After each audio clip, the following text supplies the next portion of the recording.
Сайн байцгаана сонсогчдоо Book Mama podcast-ийн 11 дахь дугаар эхлэхэд бэлэн болсон байна. За энэ хүү дугаарыг сонсох гэж байгаа сонсогчдоо яг энэ цаг мөчийн мэндийг бүжээ инглүүн бид гурийн зүгээс хүргэж байна. За сайн уу охтуудаа? Сайн байна. За бүгдээрээ гэр гэртээ байх нь байгаа тий ажилла хийх нь хийгээд завгүй өдрүүд ер нь л өдөр хоногуд өнгөрсөөр байна. За тэгээд энэ өдөр хоногуудынхаа голоор бидний подкастыг бас цаг гарган сонсож байгаа үзэгчдээ баярлалаа гэдгээ төрүүлээд хэлмээр санагдлаа.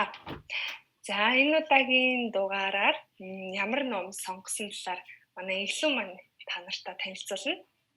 За тэгэхээр өнгөрсөн 10 дугаар дугаар дээр бид залхуу ээж гэдэг номыг ярьсан байгаа. Тэрний цуврал дараагийн ном болох залхуу ээжийн сурагчид гэдэг номыг бид нэр сонгосон байгаа. За зохиолч нь мөн адилхан Ана Бикова гэдэг хүүхдийн болон гэр бүлийн сэтгэл судлаач, алдартай блог хөтлөгч, за мэрэгчлэрээ цэцэрлэгийн багш, дунд сургуулийн багш, коллежийн багш мөн сэтгэл зүйчээрээ 20 гаруй жил ажилласан туршлагатай 2 хүүхдийн ээж эмэгтэй байгаа.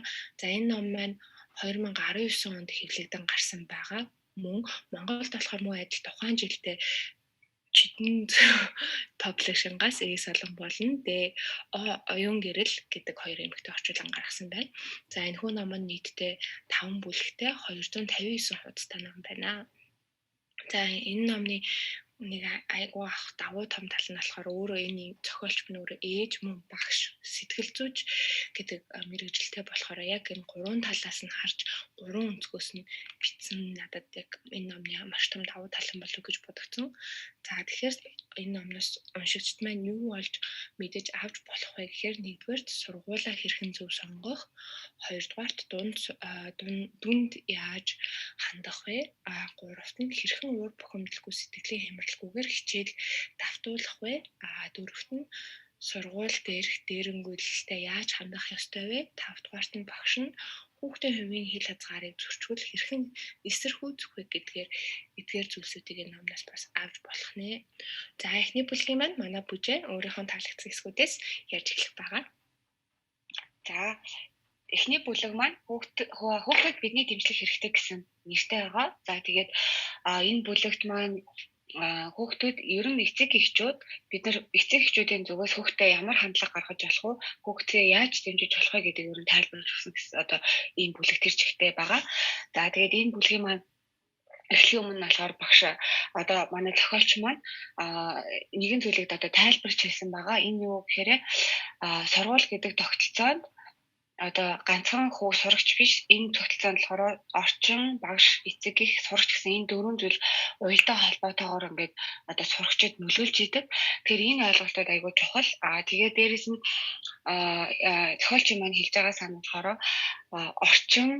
орчин гэдэг бол тэ сургуулийн одоо таатай нөхцөлтэй хүүхдийг сурах нөхцлөөр хангасан тааламжтай эд материалтай хүүхдийн сонирхлыг татсан орчин бол одоо сургуулиас бүрдүүлэх тэр орчныг хэлж байгаа.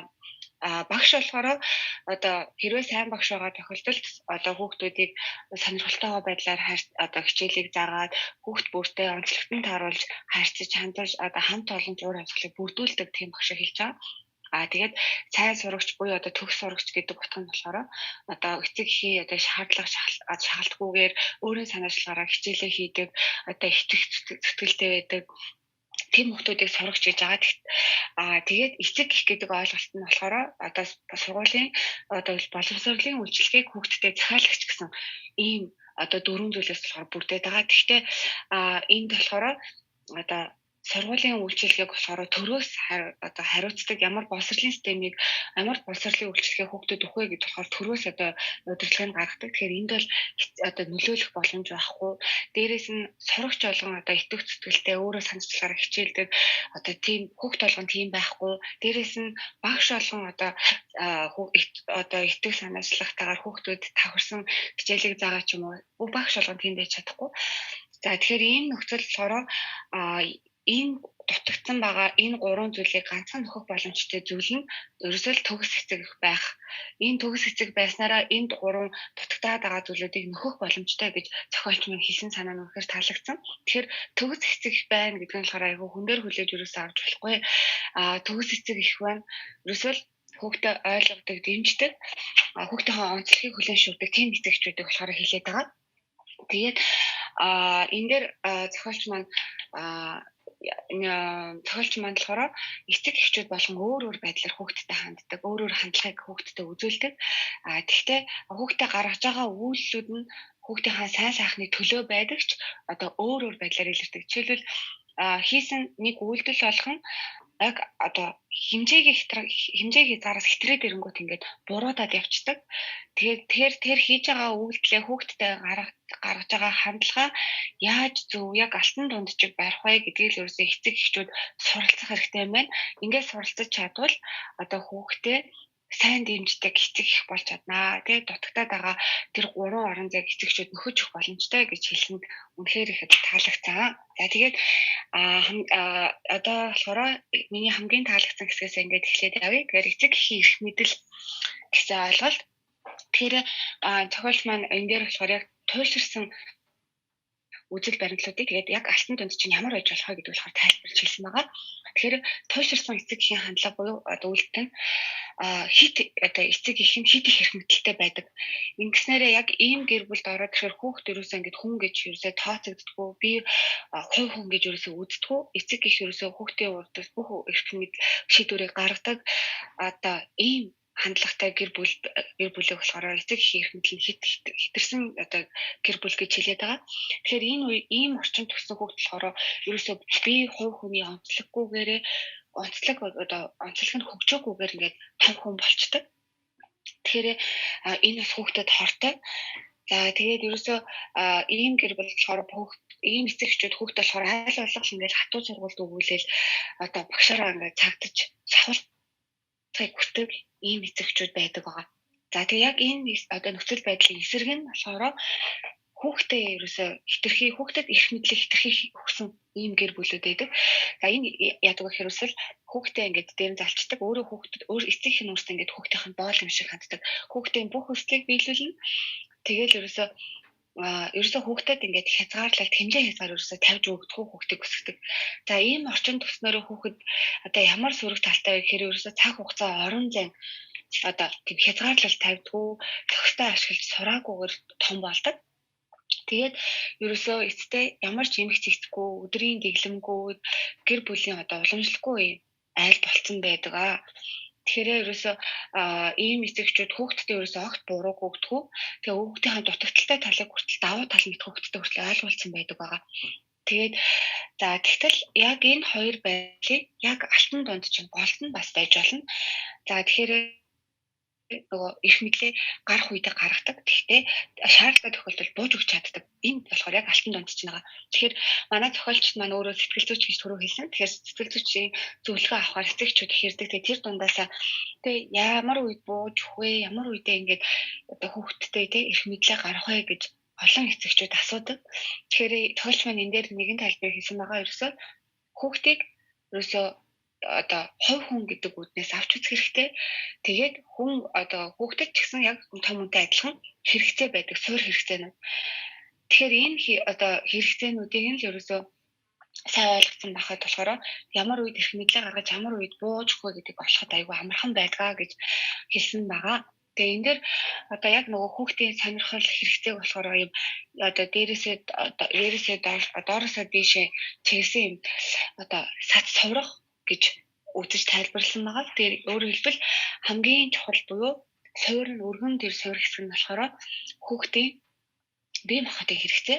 Тэрний дээр нь аюулгүй байдал, тэрний дэдэлт нь хайрлуулах хэрэгцээ, хүндлүүлэх, өөрийгөө хүндлэх, тэгээд танин мэдэх, хөгжих хэрэгцээнүүд гэсэн байдлаар ингээд цувраг мэт байрладаг. Тэгэхээр суурь хэрэгцээнүүд хангагдсан тохиолдолд дээдлийн хэрэгцээнүүдийг ярьж эхлэн гэсэн. Тэгэхээр ингээд энэ дээр болохоор зохиолч нэг жишээг татсан байгаа. Ингээд хүүхэд нь бие засмаар байгаа тохиолдолд хичээлдээ төвлөрч чадахгүй. Энэ тохиолдолд болохоор шууд хичээлээ хий гэж хүүхдийг шахаж шаардах бол энэ юусэн харгислал гэж хэлж байгаа. Тэгэхээр өөрөөр хэлбэл хүүхдээ одоо бие махбодын хэрэгцээ хангагдсан буюу тэ шээс нь хүрээгүй байгаа тохиолдолд хичээл дээр анхаарна. Тэгэхээр энэ тохиолдолд хүүхдээс одоо шаардлага тавих боломж нь бүрдэнэ гэсэн үг байгаа. За Тэгэхээр ерөөсөө л хүүхдийнхаа одоо хүүхд хичээлдээ явахгүй гэж дургуутах юм уу, хичээлээ хийхгүй гэж дургуутж байгаа тохиолдолд эхлээд яг шалтгааныг буюу шалтгааныг тодруулах хэрэгтэй. Энэ хүүхдийн маань суурь хэрэгцээ хангагдаж байна уу үгүй юу? Суурь хэрэгцээнүүд хангаж өгсөний дараагаар тэгээ хүүхд одоо тий хичээл хийхгүй үгүй гэж байгаа тохиолдолд тэгвэл энэ хүүхдээр яг ингээд шаардлага тавих хэрэгтэй гэж хэлсэн байгаа. За дараагийн маань сонгосон хэсэг нь болохоор эцэг эхийн халамж гэсэн хэсэг байгаа. За эцэг эхийн халамж дээр бас яг ингээд хоёр туйлшрал тэрний голд галтан дунджийг зохиолч маань хэлж өгсөн. Энд дээр нэг туйлшрал нь хит үйлзэлсэн баймасан халамж гэсэн. Тэгэхээр ерөөсө эцэг эхчүүд нь дандаа ингээд хүүхдийнхээ урд уурж бүх юм хийж өгдөг. Тэгэхээр хүүхдээ ерөөсө бие даах боломж олохгүй өсгдөг. Ийм байгаа. Тэгээд ийм эцэгчүүд маань зохиолч маань залхуугүй эцэг их гэж нэрлсэн. Өөрөөр хэлбэл ерөөсө хүүхдээ мөлхөж хүрэхээс өмнө л очиж толоо минь авчраал өгчдөг. Тэгэл ганц газар унсан хүүхдээ л гэдэг өөрөө босож сурахгүй баг очиод ингээд босгоод суудчихдаг. Тэгэл хүүхэд нь ингээд хичээлээ хийж чадахгүй байна гэж хэлэнгүүт нь өмнөөс нь очиод тоог нь бодоод өгчдөг. Ийм байгаа тохиолдолд ерөөсөө хүүхдийг өөрөө бие дааж юм хийх боломжийг нь олохгүй өсгдөг. Тэгэхээр энийг нь баймасан халамж гэж зохиолч маань нэрлсэн байгаа. За тэгээ яг энэний эсрэг төлөв нь болохоор эсэргээрээ ерөөсөө санаа тоохгүй халамжихгүй ерөөсөө зөнд нь хайдаг тийм туйлшрал. Тэгэхээр ерөөсөө нөгөө хүүхэд хяналт одоо зөв тохистойгоор хяналт тавилгүй хүүхэд орхиороо хитрхийн эрт бие дааждаг, дагаад хөгждөг. Тэгэхээр ерөөсөө л нөгөө хүүхдийн багаас өсөлтөл найдах хүн надад байхгүй гэсэн бодолтойгоор өсдөг. Тэгээ ямар нэг асуудал гарлаа гэхэд эцэг ихтэй ханддаггүй яг өөрийнхөө мэддэг аргаараа л асуудал шийдэх гэдэг. Гэтэл ихэвчлэн энэ арга нь нийгэмд одоо нийт хүлээн шүрэгдэггүй, зөвшөөрөгдөхөргүй, зарим нь бүр хууль бус үйл байх магадaltaй байдаг. Тэгэхээр энэ бас яг ингээд буруу одоо эцэг эхийн хандлага болж тараад байгаа.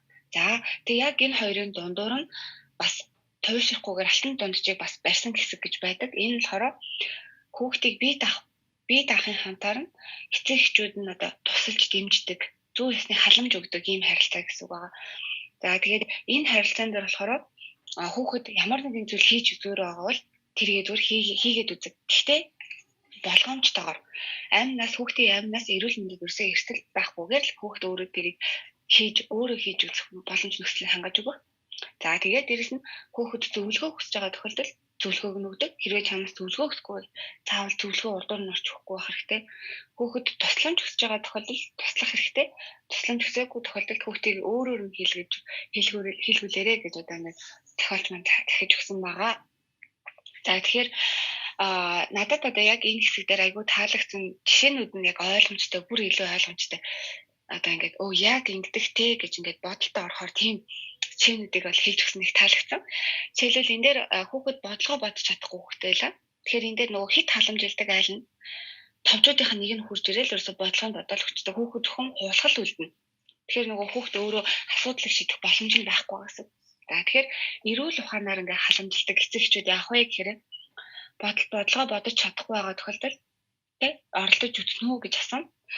Тэгээд хүүхэд нь хариулахтан дээр шилбэл би өгүүлбэрийг нь ойлгохгүй байсан гэдэг. Тэнгүүд яг айл өгүүлбэрийг нь ойлгохгүй байсан гэмэд бүгдийг ингээд. За тэгвэл энд нь гээд нэг бүрчлэг яриад ойлгохгүй байгаа зүйлийг тайлбарлаж өгөөд хүүхдээр нь өөрөөр нь бодуулах. За эсвэргээр гуравдах нь болохоор нөгөө халамж авахгүй гэр бүл ядгүй гэхээр ингээд дэвтэр ном барьсан нойтоо хамаа шиг хүүхдээ ингээ хөөгөө те би чиний насан дээр наадах чи өөрөө хийчдэг байсан хичээлээ өөрөө хий гэж юм ийм байдлаар. Тэгэхээр энэ гурван хандлагаас эцэгчүүд маань аль те зөв хандлагыг сонгоод хүүхдтэйгээр хандаарай гэж зохиолч маань зөвлөсөн байгаа. За тэгээд одоо миний яг энэ бүлгээсээ сонгосон одоо 3 дахь сэдв нь болохоор хүүхдийнхээ амжилтанд хэрхэн хандах вэ? Тэгэхээр ерөөсөл эцэг эхэн амжилтад одоо хүүхдийнхээ амжилтыг ямар хүнээс хүүхдийг амжилт гэж харах вэ гэдэг нь тодорхойлж өгдөг. Тэгэхээр хүүхдийнхээ сэтгэл санаа тайван байх уугүй юу гэдэг хүртэл эцэг ихээ шалтгаалдаг болоод явчихж байгаа гэсэн. Тэгэхээр яг энэ дээр бас яг өмнөшгөө туйлшрлын байдлыг тайлбарсан байгаа. Тэгэхээр нэг туйлшрал нь миний хүүхэд оц ухаантай гэсэн хитрхийн өндөр хүлээлтээр хитрхийн өндөр итгэлээр ингээд хүүхдээ хандаад байдаг. Тэгээд энэ хандлага бол айгүй хортой эцэг эхийн хандлага төгөлдөл өөрөөр хэлбэл яг эцэг гэх нь өөрийнхөө нэр алдар одоо олох одоо шунлыг биелүүлэх гэж юм уу тэг хүүхдээсээ амжилт хүсдэг өөрөө чадаагүй болохоор хүүхдээр их их ингээд улаардаг. Тэгэхээр ийм ерөөсөө байж болохгүй.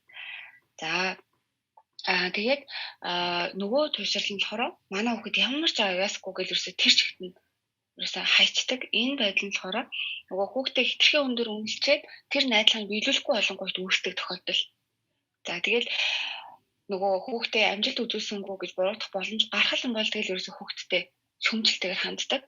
Тэгэхээр одоо ийм эцэгчүүд өөрсдөө хүүхдээ амжилт гарах нөхцөлийн бүрдүүлэг байж хүүхдийг ерөөсөө амжилт үзүүлдэггүй гэж ингэ шүмжилдэг хандлагатай байдаг. Тэгэхээр ерөөсөө хүүхдийн шилжил одоо 1 минутын туршлаган дээр 54 үг уншлаа гэж бодсон. Би чинь насан дээр те 120 уншсан ч юм уу. Иймэрхүү хандлага гаргаад байдаг. За тэгээд яг энэ хоёрын голдох дундах зүйл нь болохоор хүүхдийнхээ сэтгэл санаагийн тавгуу тушгүйгээр авьяас чадварыг хөгжүүлдэг ийм эцэг эхчүүд. Тэгэхээр ийм эцэг эхчүүд болохоор хүүхдийнхээ давуу тал өөрийн онцгой чадварыг ингээд харгалзаж тэрийг нь ойлгодог, хүлээн шүрдэг, харгалзаад биелүүлж болоход одоо зорилгыг тавиад тэгээд тэрэнд нь одоо нөхцөлийн бүрдүүлээд хамтдаа хөгждөг ийм эцэг эхчүүдийг хэлж байгаа.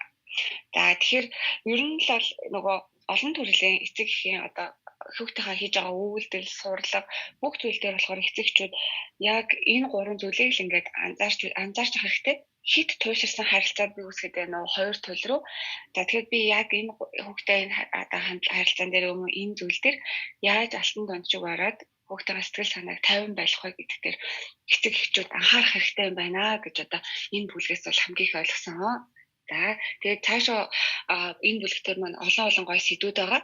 Тэгэхээр бас өөртөө эцэгчүүд маань өөртөө уншаасай гэж бас хүсэж байна. За манай 2 дугаар бүлгийг Анка маань ярина. За 2 дугаар бүлгийн сэдв нь болохоор хүүхэд болгон өөр томчууд ч бас гэсэн нэртэй сэдв байгаа. За энэ сэдвийн хүрээнд 3 хэсэг байгаа. Тэр нь болохоор эхнийх нь оюуны чадвах, хоёр дахь нь сэтгэл зүйн хэлбэр, гурав дахь нь томчууд ч олон янз гэсэн ийм 3 сэдвийн хүрээнд байгаа. За ерөнхийдөө бол энэ одоо та хэд маань гарчигнаас нь ойлгож байгаах тий хүүхэд болгон өөр шүү тий тэр ийм болохоор манай хүү ийм байх ёстой ч юм уу эсвэл манай хүү ийм байхад тэдний хүү тийм юм бэлээ тэдний охин тэгдэм бэлээ гэж юусаа харьцуулах хэрэггүй.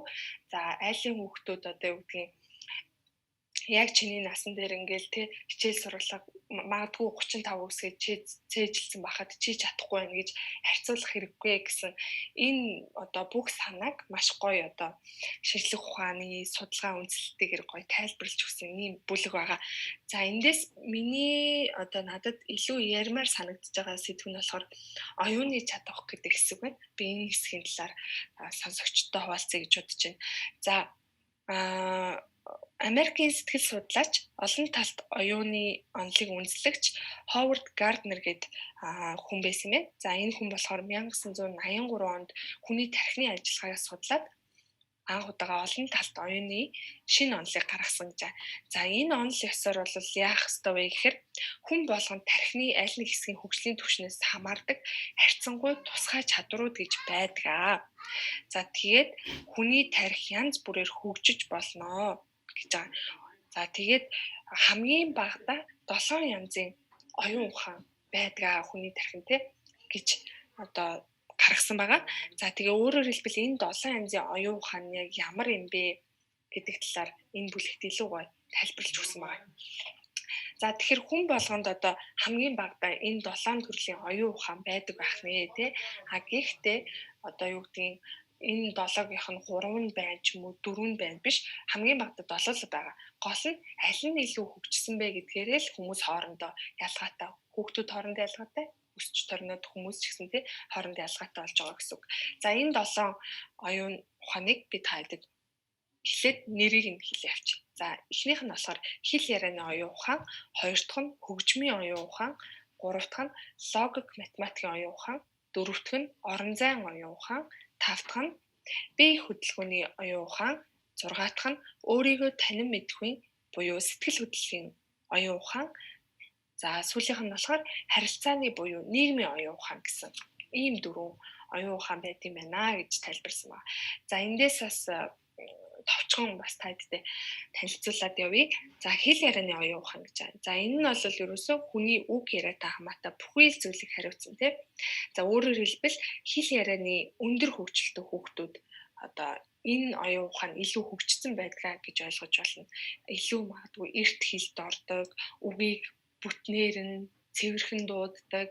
За магадгүй шүлгэнд айгуу дуртай тий, шүлэг цээжилдэг, үлгэр уншуулах дуртай, өөрөө ч бас номонд айгуу дуртай ч юм уу. Ийм хүүхдүүд маань өөрөөр хэлбэл хэл ярианы оюун ухаан өндөр хөгжсөн хүүхдүүд гэдэг юм байна.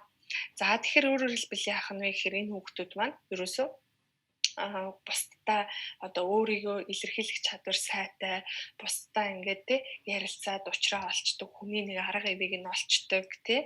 За мэтгэлцэн ч юм уу, за ямар нэгэн ихтгэл тавихтаа бол өөртөө ихтгэлтэй. Яагаад тэгэхээр хэл ярианы одоо чадвар өндөр байгаа даа шүү дээ тий. За тэгээд ийм хүүхдүүд ерөөсөө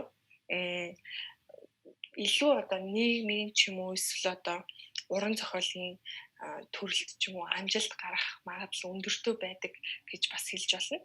За тэгвэл хөгжмийн оюун ухаан гэж юу вэ гэхээр дуу хөгжмийг те дуу чимээг хүлээж авахтай холбоотой бүх зүйл одоо энэ оюун ухаанд хамаатай байдаг.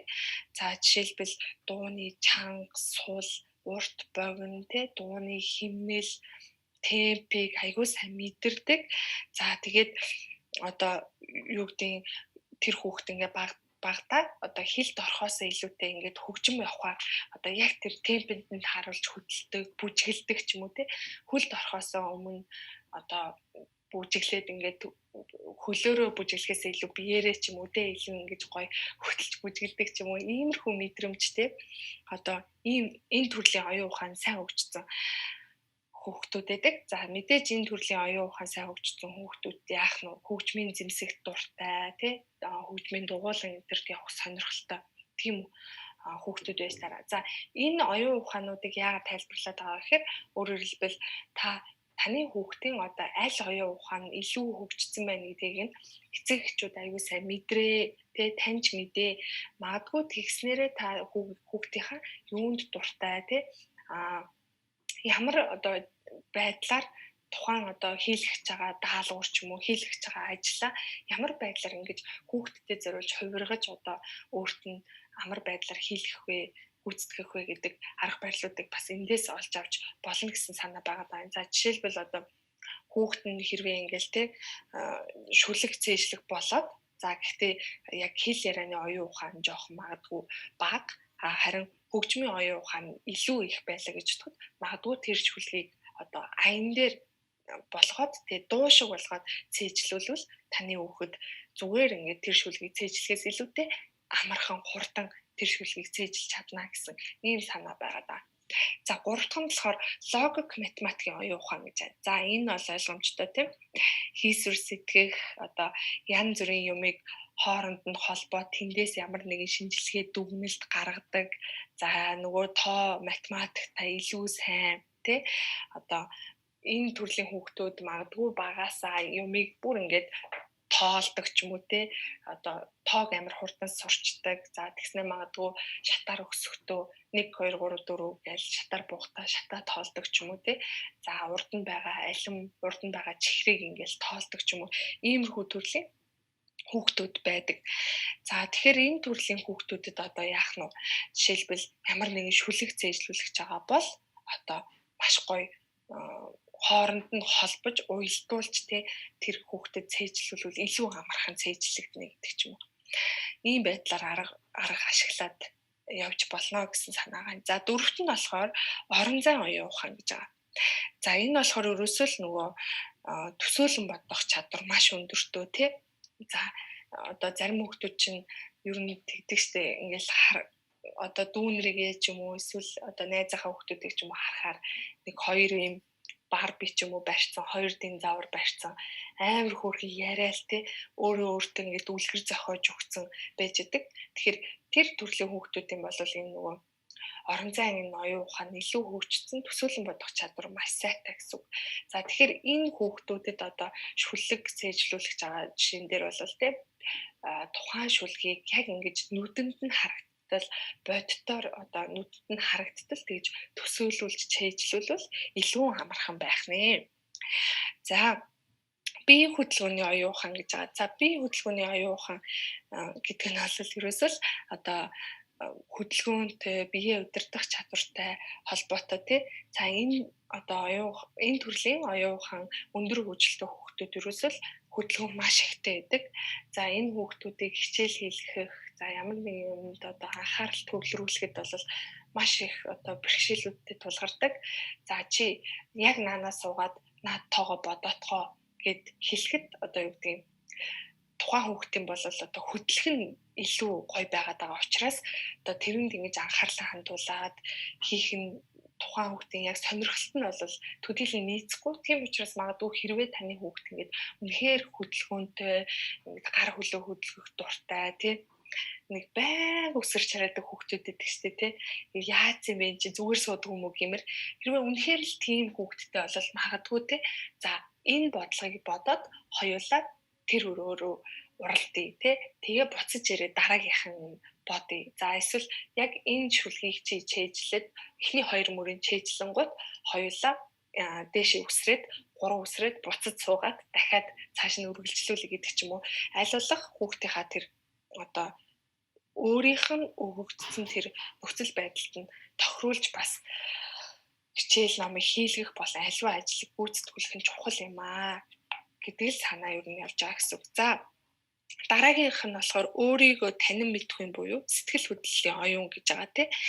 За энэ бол яг л нөгөө нэг одоо нэг тийм ганцаараа байх дуртай хүүхдүүд ч юм уу байдаг шүү дээ. Айгүй юм дууга хураасан тэгэл нэг их ингээл олууллаа бужигнаад ахыг хүсдэггүй тэрүүхэн тэндээ яг өөрийнхөө дуртай зүйлийг л хийгээ байж ах дуртай. За хэдүүлээ гадаагаарч тоглоё л доо гэж тэгтэн үгүй би гэртээ номоо уншнаа гэдэг ч юм уу те нэг ийм яг дотгошоогоо гэх юм уу те тийм төрлийн одоо хүүхдүүд байдаг.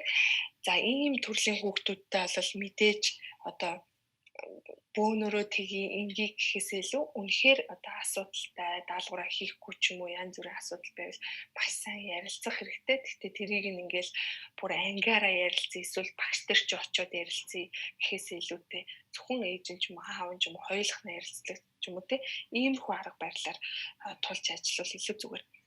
За сүүлийнх нь байна те харилцааны буюу нийгмийн оюун ухаан гэж байгаа. За энэ бол ерөөсөө л те нэг тийм одоо юу гэх юм галзуу гэх юм уу эсвэл нийтж гэх юм уу тийм төрлийн гэсэн үг. Өөрөөр хэлбэл ерөөсөө хүмүүсийн харга барилыг аягүй сайн олчдог тий хүмүүстэй харилцаа маш сайн тогтоочдөг. За тэгээд айгүй тийм мэдрэмжтэй учраас хүмүүсийн одоо яг яагаад байна, ямар зангааш гаргаад байна, тий уурлаад байна уу, баярлаад байна уу гэдгийг айгүй сайн мэдэрдэг учраас тэрэн дээр нь айгүй сайн тоглолт хийждэг. Тийм төрлийн одоо оюун ухаан юм байна л та. За тэгэхээр энэ төрлийн хүүхдүүд бол ерөөсөө бусдын учрыг маш сайн олчдөг тий. За тэгээд одоо даалгавар малгар өглөө гэж бодоход тий гялс хийчлээ гэж бодоход нөгөө хүүхэд тэнд хийж чадахгүй байвал магадгүй за энэ чадахгүй байна да одоо би гялс тусалчээ тий. За хүүхдүүд ингээд найзлаад өөрийг нь тоохгүй байвал за энэ намайг тоохгүй байна. Гэхдээ би ингээд аргыг нь олоод энтэй найзлчихна гэдэг ч юм уу. Ийм харилцааны оюун ухаан мэтлэлээр энэ хэсэгт ярьж байгаа. За тэгээд эндээс олол ерөөсөө гол нь юу хэлэх гээд байна гэхээр хүн болгонд тий хамгийн багтаа ийм 7 төрлийн оюуны чадвар байгаа, оюун ухаан байгаа. Тэгэхээр энэ 7 хүн болгонд тэгш заяахгүй. Янз бүр байгаа, их бага хэмжээгээр өөр байгаа учраас хамгийн гол нь хүүхдэд таньж мэд. За тэгээд таниад мэдчихвэл та хүүхдтэйгээ одоо харилцах болоод хүүхдэрээ ямар нэгэн зүйл хийлгэх, хүүхдийнхаа магадгүй ирээдүйн тэ ямар хүн болох вэ гэдгийг хүртэл сонгоход одоо хүүхдэд танихаас эхлээд тэр зүйлсүүд чинь илүү амар хэлбэр болж эхлэх учраас энэ зүйлүүдийг хүүхд дээр маш сайн ажиглаарай. За ямар ч чадваргүй хүүхэд гэж байхгүй. Харин анзааралгүй үлдээс авьяас гэж байдаг шүү гэсэн энэ үгнээс надад маш их таалагдсан. За тэгээд хүмүүс нөгөө одоо ингэдэг шүү дээ. Ээж аваад ялангуяа би лавтондоо сайн байсан. Тэ аав чинь ч гэсэн сайн байсан чи яхаараа сайн биш үгүй ямар сони юм аа наадха бодооч гэдэг ч юм уу ингэж одоо өөрсдөө хүүхдүүдэд харьцуулж ингэж шдэг. Гэхдээ яг хөө биднэрээр ингээд бидний хүүхдүүдэд биднээс дамжаад очсон ямар нэгэн зүйлтэй сэтгэл хөдлөлт болоод ийм чадахуд байгаа ч гэсэн одоо хүүхэд бол бүгд өөр шүү тий бид нар ч гэсэн бие биесээ өөр гэдэг шиг одоо хүүхдийг миний хүүхд учраас надтай адилхан байх ёстой гэж харж болохгүй хүүхд бол тодорхой хувь хүн тэр хүн чинь ингээд цоо шин танаас тустай хүн учраас танаас өөр байна гэдгийг хүлээн зөвшөөрөөрөө тий ер нь тантай заавал адилхан байх албагүй шүү гэдгийг маш сайн ойлгох хэрэгтэй шүү гэсэн ийм санаа гаргасан байна. За тэгээд нөгөө хоёрдугаар хэсэг дээр нь болохоор сэтгэл зүйн хэлбэр гэж байгаа. Тэрэн дээр нь бас яг энэ 7 одоо оюун ухаан гэдэг шиг сэтгэл зүйн ийм 2000 хүүхдэд судалгаа хийгээд тэрнээс гарч ирсэн сэтгэл зүйн ийм хэлбэрүүд байгаа. За 4 төрлийн хэлбэр байгаа. Энэ 4 төрлийн хэлбэрийг танаа хүүхдэд бас тий аль нь байна. За энэ 4 төрлийн хэлбэр нь бас л одоо хослол байж болдог тий 2 ч юм уу магадгүй 3 ч таны хүүхдэд анзаарэгдэж болно. Гэхдээ яг аль нь их вэ, аль нь бага вэ гэдгийг мэдрээд сайн ойлгочвол та хүүхдтэйгээ харилцахад илүү амар болно гэсэн ийм санаа гаргасан байна. За тэгээд 3 дахь бүлэгт нь болохоор томчууд ч олон янз гэдэг дээр мөн адилтай бид нар ч гэсэн өөр хоорондоо одоо эцэг эхчүүд ч тэр бидний үе бид нар найзуудтайгаа ч тэр өөр тэгэхээр нөгөө магадгүй одоо та нэг юм хүсэж яадаг тэндээс багш нэг юм хүсээд байдаг тий тэгэхээр одоо хүн болгон өөр учраас заавал ингээл өөртөөгөө адилхан юм шигээр одоо тийх ёстой ингэх ёстой гэж харалгүйгээр тухайн хүнийг яг мэдэрч тий бие бинийгээ тэгж ойлголцож ямар нэгэн шийдэлд хамтдаа хүрэхин төлөө ажиллаж явах нь чухал шүү гэдэг ийм санаа гаргаж өгсөн байгаа.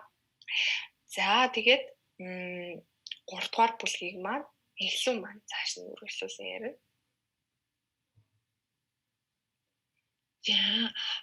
За 3 дугаар бүлэг маань сургуульд анх удаа гэдэг гарчигтай бүлэг байгаа. За дотроо сургууль сонгохдоо сургуульд орох хүүхдийн сэтгэл зүй бэлтгэл 1-р ангийн сонгон дугуулan 1-р ангийн дүн гэсэн хэсгүүдээс хэсэг бүтсэн байгаа энэ бүлэг маань. За би болохоор сургууль сонгохдоо гэдэг хэсгийг илүү чухал юм болов уу гэж бодсон. Ерөнхийдөө Монголд ч тэгэл хүн болгол аль сургуулаа яах вэ ийх үү гэдэг яриа амар их болдог. Тэгэхээр энийг илүү яриа гэж бодлоо. За ерөнхийдөө сургууль сонгохдоо сургуулийн гавьяаг нь биш тийм харин тухайн сургуулийн таны хүүхдийн сонирхол болон таны хүүхдэд хэр нийцэж байгааг нь эхлээд сайн бодох хэрэгтэй шүү гэдэг санааг энэ бүлэг аягүй сайн тайлбарлаж яаж сонгох уу гэдгийг зөвлөгөө өгсөн байгаа.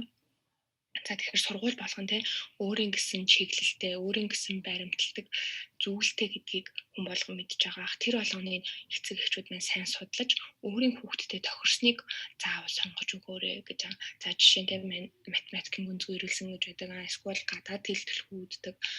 За хим, биолог ч юм уу те гэх мэтлэн одоо гүнзгий ирүүлсэн сургуулиуд байдаг. Саяны 2 дугаар бүлэг дээр хүүхдийнхаа шинж чанарыг тодорхойлчоо те тухайн шинж чанарт нь тохирсон одоо сургуулийн сонгож өгвөл хүүхд чинь сургуультай илүү дуртай байна шүү тий. За дээрэс нь за саяны манай амкамын ярьсан 20 дугаар бүлэг дээр тий хүүхдийн сэтгэл зүйн хэлбэрээр нь од, зөв, бүтээлч, найрсаг хүүхд гэж тодорхойлдог шиг сургуулийг мөн адил од, зөв, бүтээлч, найрсаг гэж тодорхойлж болдог. Тийм учраас тий хүүхдийнхаа сэтгэл зүйн хэлбэрийг тодорхойлж хүүхдээ сайн таньж мэдснийхаа дараа тухайн хүүхдийн сэтгэл зүйн хэлбэр тохирсон сургуулийг сонгож өгөөрэй. За сая амкамын энэ хэдийг сайн яриаг болохоор би хальт дурдчихъя. Од сургууль нь болохоор за яг од хүүхдэд тохирно. За од сургууль нь ямар байх вэ гэхээр амжилтанд төлхөө илүү сонирхолтой те ялалт, шагнал, медаль, за шилдэг сургууль байх ёстой гэж үздэг тийм. Тимийг од сургууль гэнэ. За найрсаг сургууль гэдэг нь за сэтгэл зүйн тав тухайг хэрхэмлдэг. За энэ нь болохоор тийм сургууль нь тийм хүүхдийн төлөө ажиллахааш биш, сургуулийн төлөө хүүхдүүд чармаахгүй тийм. Одоо тэгэхээр хүүхдүүд нь олимпиад медаль инээ тэрэг гэл ингээд сургуулийнхаа нэр хүндийг бодно гэж яваад байхгүйгээр сургууль нь хүүхдийнхээ төлөө ажиллана гэсэн үг. За зөв сургууль нь болохоор те эмх зэгцтэй, сахилах баттай, хатуу дүрм журамтай. За нөгөө дэглэмтэй ч юм уу те тийм сургуулийг хэлнэ. За бүтээл сургууль нь болохоор одоо гүнзгий мэдлэг өгөхөд илүү чиглэгдсэн тиймэрхүү зан номон дээр илүү дэлгэрэнгүй тайлбарлсан байгаа. Тэгэхээр хүүхдээ энэ сэтгэл зүйн хэлбэрийг нь тодорхойлоод, сургуулаа тодорхойлоод тэгээд хүүхдтэй тохирсон тий одоо зөв сургууль, зөв хүүхдэд л тохирно гэх од сургууль нь од хүүхдэд илүү тохирно. Од шинжтэй зөв сургууль байвал эрх чөлөөнд дуртай хинэггүй бүтээлч хүүхдүүдийг оруулахгүй хамаагүй дээр. Яагаад гэвэл хүүхдийг үнэлэхгүй, хүүхдийг ойлгохгүй хүүхдийн сэтгэл зүйн хэлбэр болон юу таарахгүй гэсэн сургуультай. За тэгэхээр эднийг одоо яаж олж мэдэх вэ гэхээр зохиолч маань сургуулийн нээлтэнд тийм очиод үзээрэй.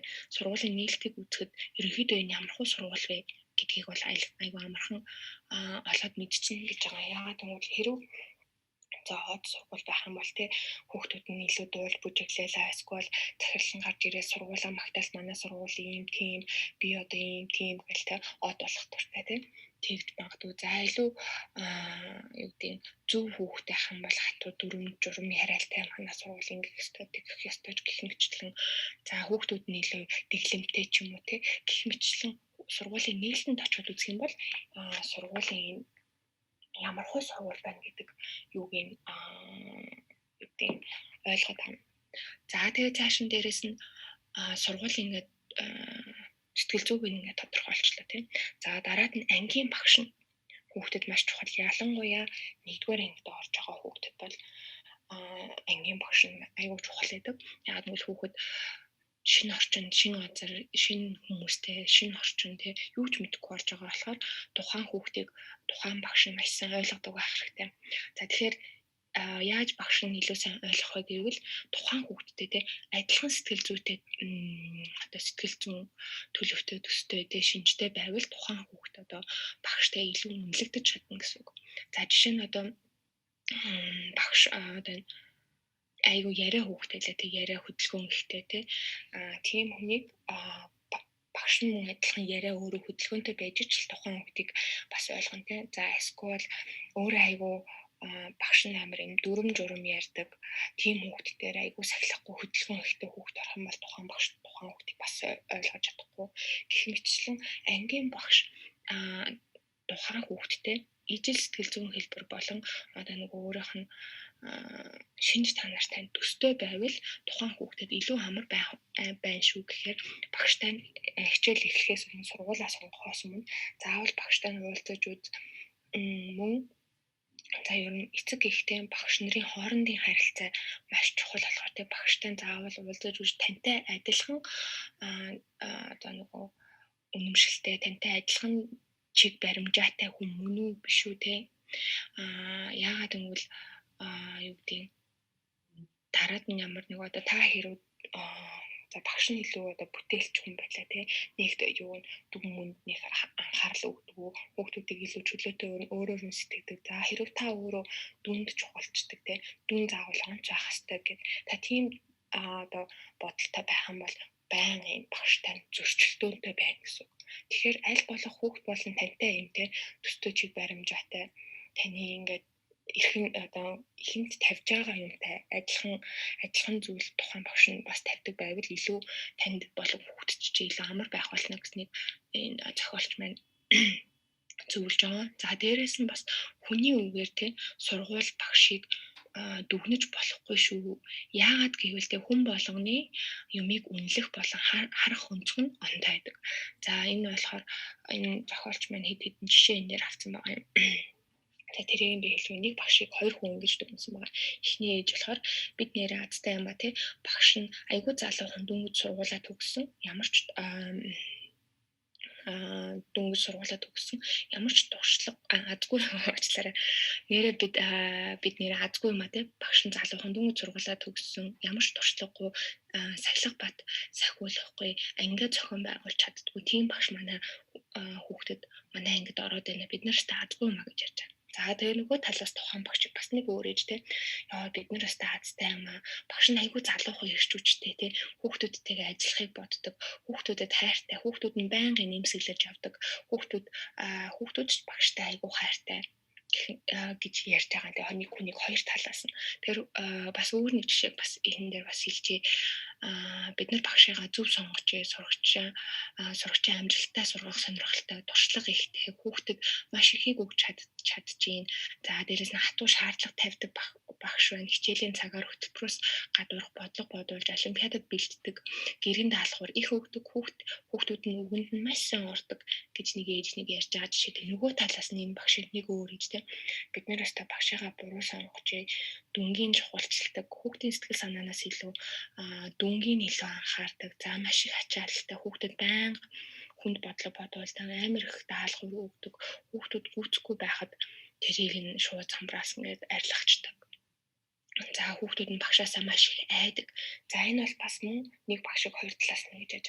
Гэх мэтчлэн хүн болгоны харах үндэс болон дүгнэх өөр байдаг болохоор тийм бусдын сайн гэсэн болгоныг тийм одоо лавлаж асууж байгаарай. Чи юу яагаад чи сайн гэж бодож байгаа юм те юугийн чи илүү сайн яагаад чи сайн гэж бодож байгаа юу нь илүү чамд сайн санагдаж байгаа юм гэх мэтчлэн лавлаж асууж байгаарай. Яагаад гэвэл хүн болгоны сайн нь шал ондоо хэмжүүр нь ондоо тийм хүн болгоны баримтлагдаг зарчим ондоо болохоор.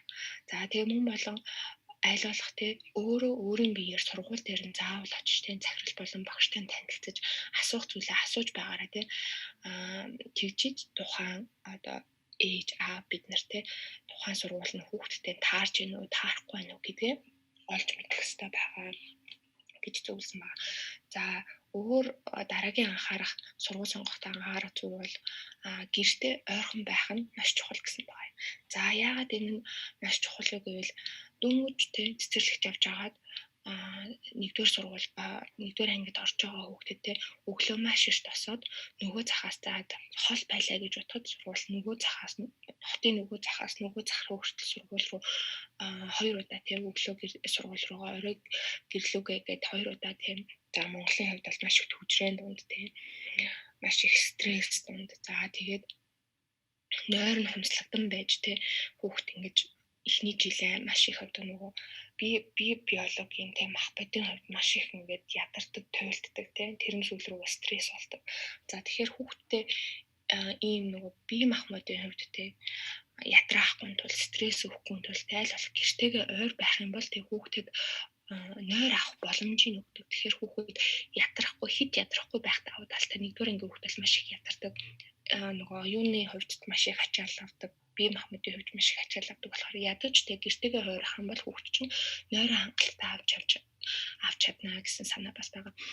Мөн дээрээс нь гэр ойр сургууль ойр байх давуу тал юу вэ гэхээр хүүхэд бие даах чадвар илүү сайн байдаг. Яагаад гэвэл тийм эхний 2-3 сартаа ээж автаагаа явж байгаа сүүл рүүгээ өөрөө сургууль руугаа гэр хоорондоо ойрхон байх юм бол явчих боломжтой ч юм уу те эсвэл ингээ цонхороо хараад оруулаад явуулаад идэх ч юм уу те гэх мэт хүүхэд өөрөө бие даах чадвартай асуудаг. За мөн дээрээс гэр ойр байснаар те хүүхэд сургууль эхлэх дуусахад те найз нартайгаа тоглох цаг гарна гэсэн үг.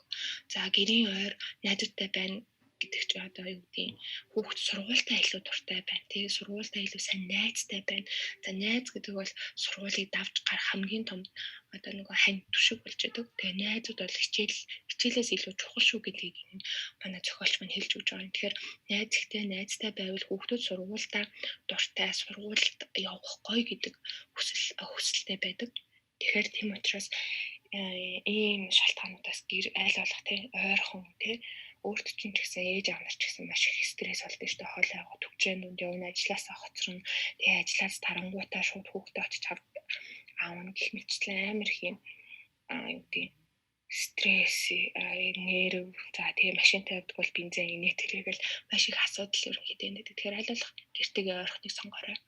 За дараагийн сургууль сонгохдоо юуг анхаарах хэрэгтэй вэ гэвэл тухайн орчны уур амьсгалыг сонгох хэрэгтэй. За тэгээ сургууль орохоос өмнө сургууль дээр нь очиод үзтээ дотор нь ороод дотор нь оронгууд юу үнэрч чинь юу тэнд хамгийн түрүүнд мэдрэгдсэн хүүхдүүд нь ямар байна хүүхдүүд нь хоорондоо яаж ямар харьцаатай байна те за оронгууд одоо муухан өнөр үнэрч чинь үү эсвэл арай цэвэрхэн өнөр үнэрч чинь үү за тэр хувцснуудаа хаана үлгэж чинь яаж энэ одоо багш одоо харуулъя тэр бүгдээрээ ямар хуу царайтай байна баяртай байна уу гонигтай байна уу эсвэл ууртай бүгдээрээ хүмүүсгээ танилцсан байна уу гэх мэтчлэн тэрийг нь сайн анзаараарай нэг оронгот нэг энерги мэдрэгддэг тий. Тэрийг маш чухалчлах хэрэгтэй шүү гэсэн мэлээ.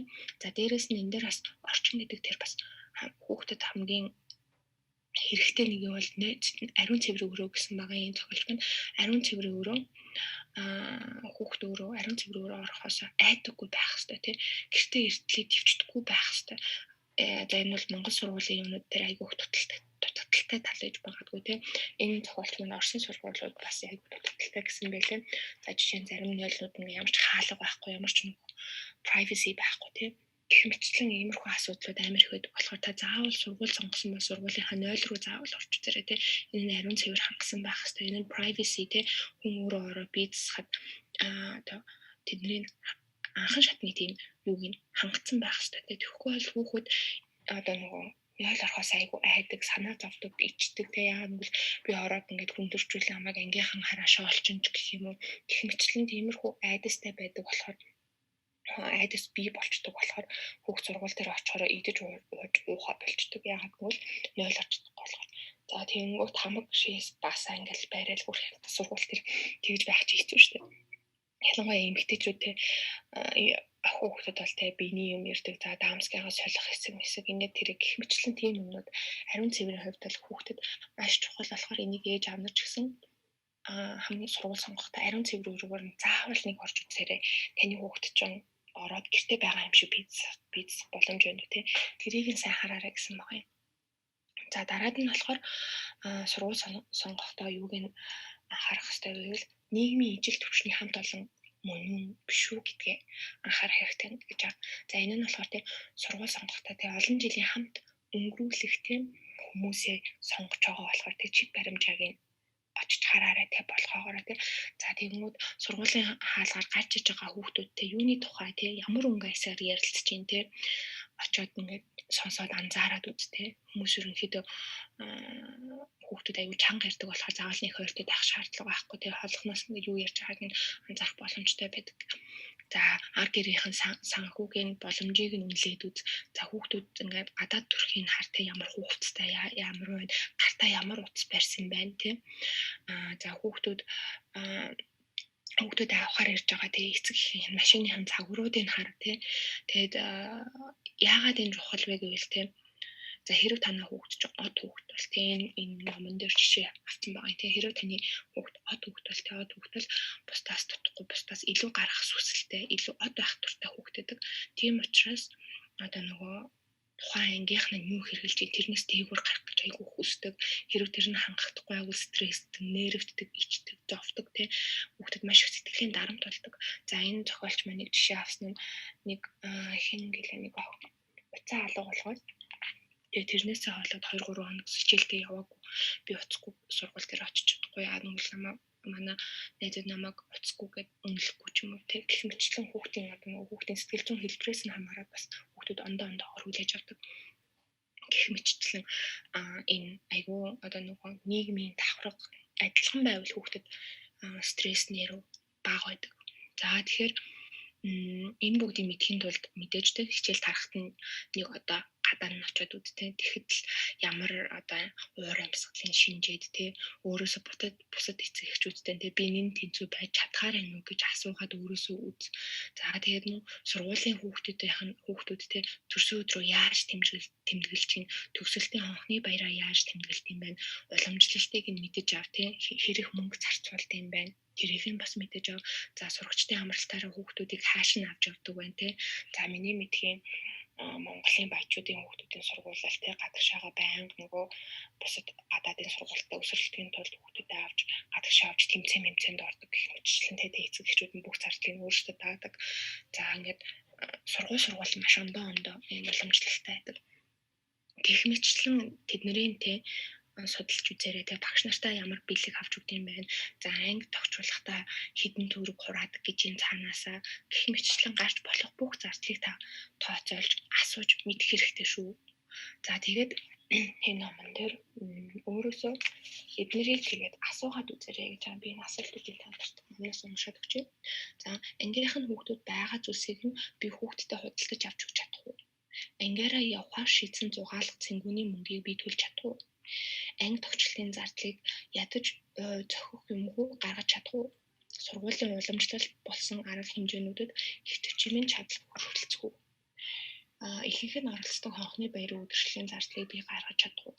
Арга хэмжээний зардлыг багасгамаар санагдвал бусад эцэг эхчүүдийг би ятгаж дийлж чадах уу?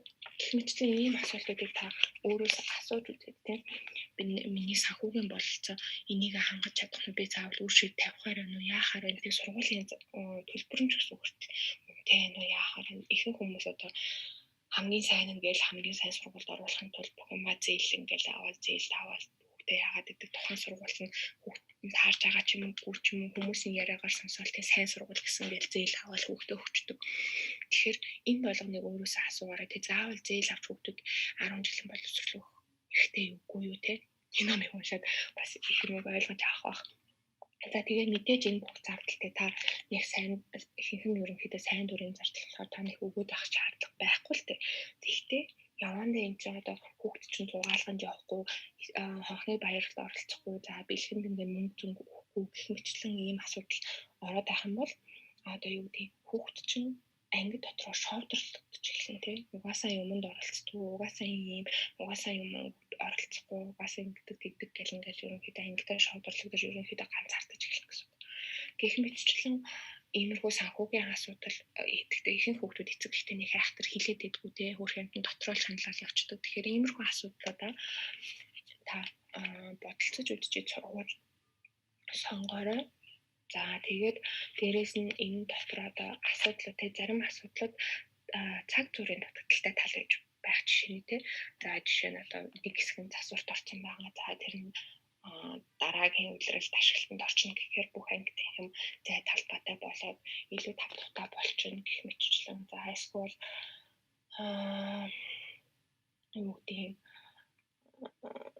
хол байлаа гэхэд явгандаа энэ сургууль ойролцоо байр худалдаж авахар төлөвлөгч юм уу те хол сургуульд орлоо гэж бодоход те ойролцоо байр худалдаж авах гэж төлөвлөж болно. Гэх мэтчлэн цаг хугацааны юутай байна уугүй байна уу гэдгээ таас өөрөө ингэж те бодож үзэх хэрэгтэй.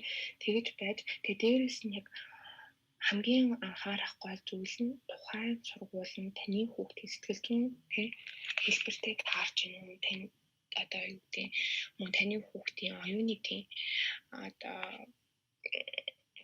гагийн маань хэлснээр тийм хөдөлгөөн эсвэл математикийн оюухан за гэх мэтчлэн аль тийм тэр талын дагнаж хүүхдээ сайн мэдэрч хийж та сургуулаа сонгож өгөөрэй. Тэгээ багш нь маш чухал гэдэг шүү. Нэгдүгээр ангийн хүүхдэд гэх мэтчлэн за энэ бүлэг болгоноос хүүхдээ мөн сургалтанд бэлдэх ёстой гэх мэтчлэн юмнууд бүрдсэн байгаа. Би хамгийн өөртөө таалагдсан хэсгийг ингээ ярьлаа.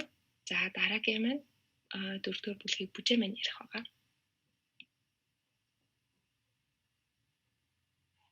За 4-р бүлэг маань сургуульд хандах хандлага гэсэн нэртэй байгаа. За тэгээд энэ дээр болохоор миний хамгийн их таалагдсан одоо хэсэг нь болохоор хүүхэд сургуульд явахгүй гэвэл явах вэ гэсэн одоо энэ дэжид нь байгаа. За тэгээд сургуульд явахгүй бол явах вэ? Зохиолч хэлсэн байгаа л ер нь хүүхэд яг яагаад сургуульд явах ёстой тий? Яагаад заавал явах ёстой гэвэл хүүхдүүд ойлгоогүй байдаг. Яагаад явах ёстой юм тий? Одоо би бүгд бодоход цэцэрлэгтэй байж байгаа л тэгэл сургуульд орлоо гэж сургуульд ороод явсан болохоос биш яг яагаад сургуульд явах ёстой гэдэг одоо ээж эцэг эхчүүд нь яг ингээ хүүхдтэйгээ ярилцдаг. Тэр хүүхд яг тэрийг сэтлэн буюу ойлголт нь байдгүй учраас тий зарим хүүхдүүд сургуульд явах сонирхолгүй байдгаа гэдэг. Тэгээд зохиолч маань авсан одоо айгүй сонирхолтой хэлсэн зүйл нь болохоор тий бид нар томчууд хүртэл ажилдаа тий дандаа явахыг хүсдэг үү? Тий яг өөртөөсөө асуувал тий тэгтэл бас их тийм биш шүү дээ. Заримдаа ингээл ямааргүй ч юм уу тий. Яагаад ажилд явах хэвтэй?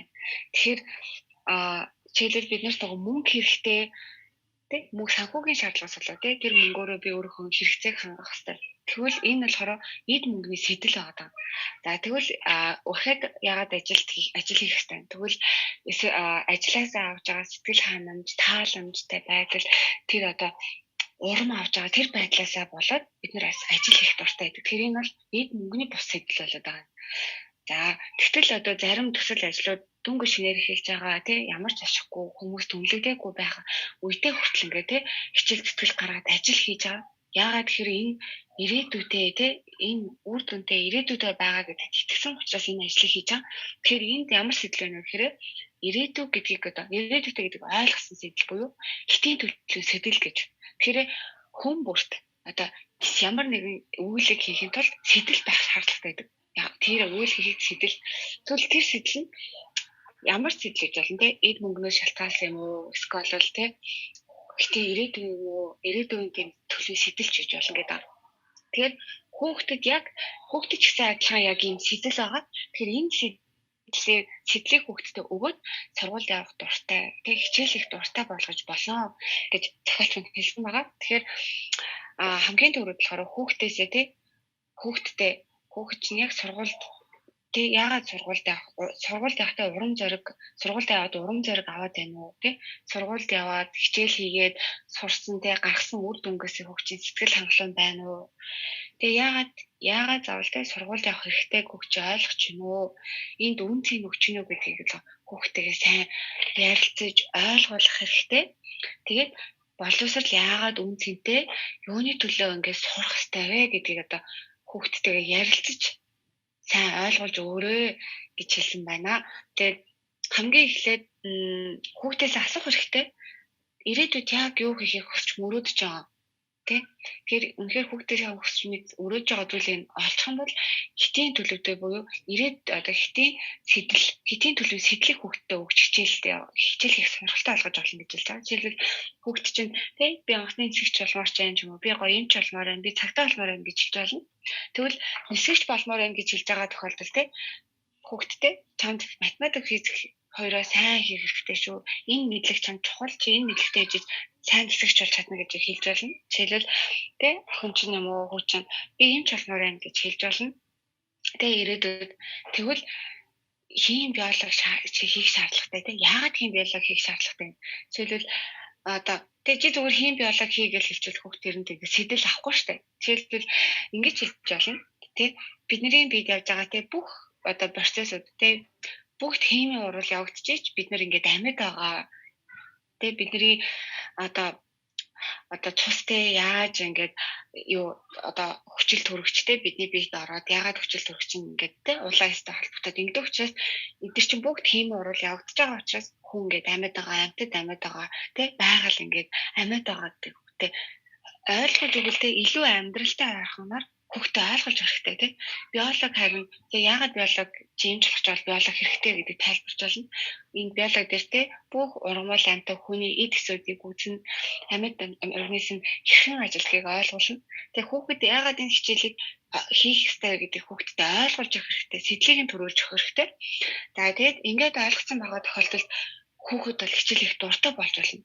За тэгтэл зарим хүүхдүүд хитийн тийм зорилгогүй байж болно. Жишээлбэл хүүхдээсээ асууж болно шүү дээ. Чи ирээдүйд юу болох вэ гэж байна. Тэнгүүд бизнесмен болмоор байна гэж хэлж болно шүү дээ. Тэнгүүд бизнесмен гэдэг чинь яг зарим нэг хичээлээр тулгуурлаад хэлэх боломжгүй.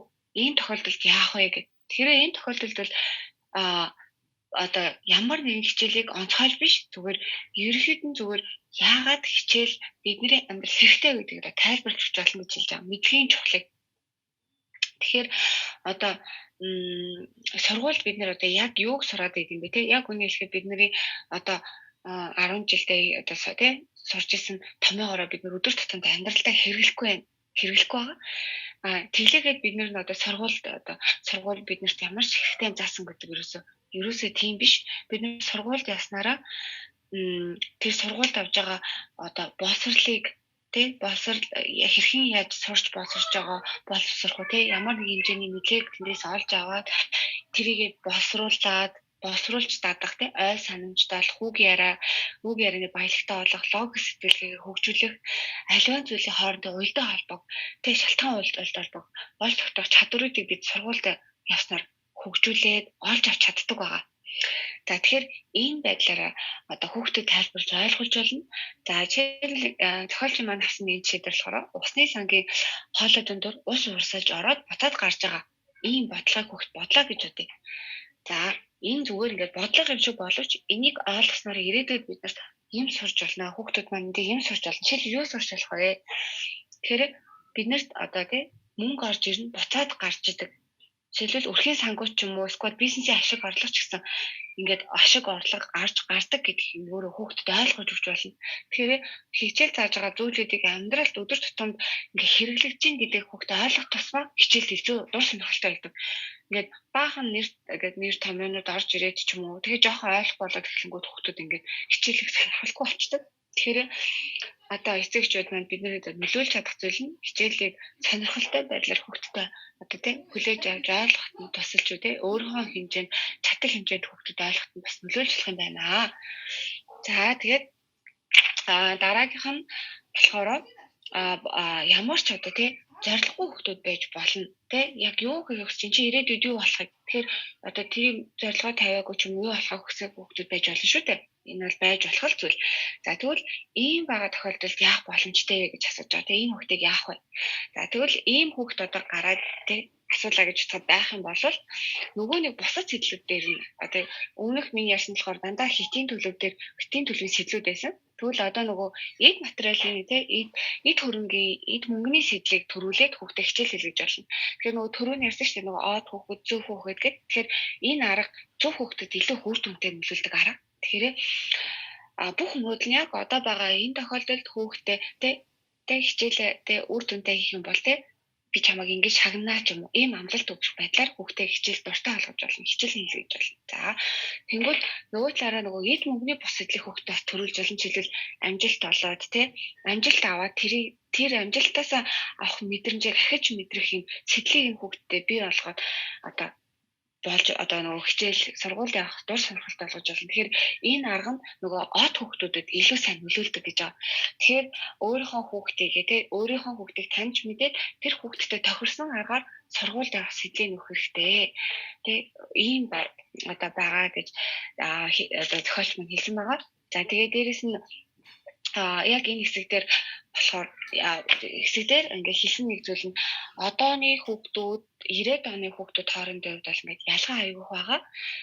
Жишээлбэл хүүхдүүд одоо ихэнх хүүхдүүд жишээлбэл яг одоо дээрээ ингээд одоо цаг үе дээрээ ханддаг тий одоо ингээд гоё юм үзмээр тий Facebook ороод ч юм уу Instagram, TikTok үзээд гоё ингээд тий цагийг өнгөрөөмөр эсвэл тоглож зугаацмаар ч юм уу ийм байдаг. Ийм хүүхдүүд бол байдаг. Тэгэхээр энийг ерөөсөө эцэгч бодлохоор өстэй бүтэхгүй хөхөд ийм өстэй уцаа ухдаг гэж ерөөсөө ийм байдлаар хандаж болохгүй. Энэ бол ерөөсөө л энэ бол зүгээр энэ насандаа тохирсон зөв хэвийн зүйлээ гэдгийг ойлгоорой эцэгчүүд маань гэсэн байгаа. Тэгэхээр өсвөр насны буюу өөрөөр хэлбэл 10 насны хүртэлээс хойш хүүхдүүд нийгмийн хэрэгцээ гарч эхэлдэг. Өөрөөр хэлбэл нийгмийн харилцаанд орж хүмүүстэй өөрийгөө ойлгуулж өөрийнхөө үзэл бодлыг илэрхийлж тэгээ зарим тохиолдолд болохоор өөрийнхөө үзэл бодлыг хамгаалж, маргалдаж, мэтгэлцээд буцаад тэрийг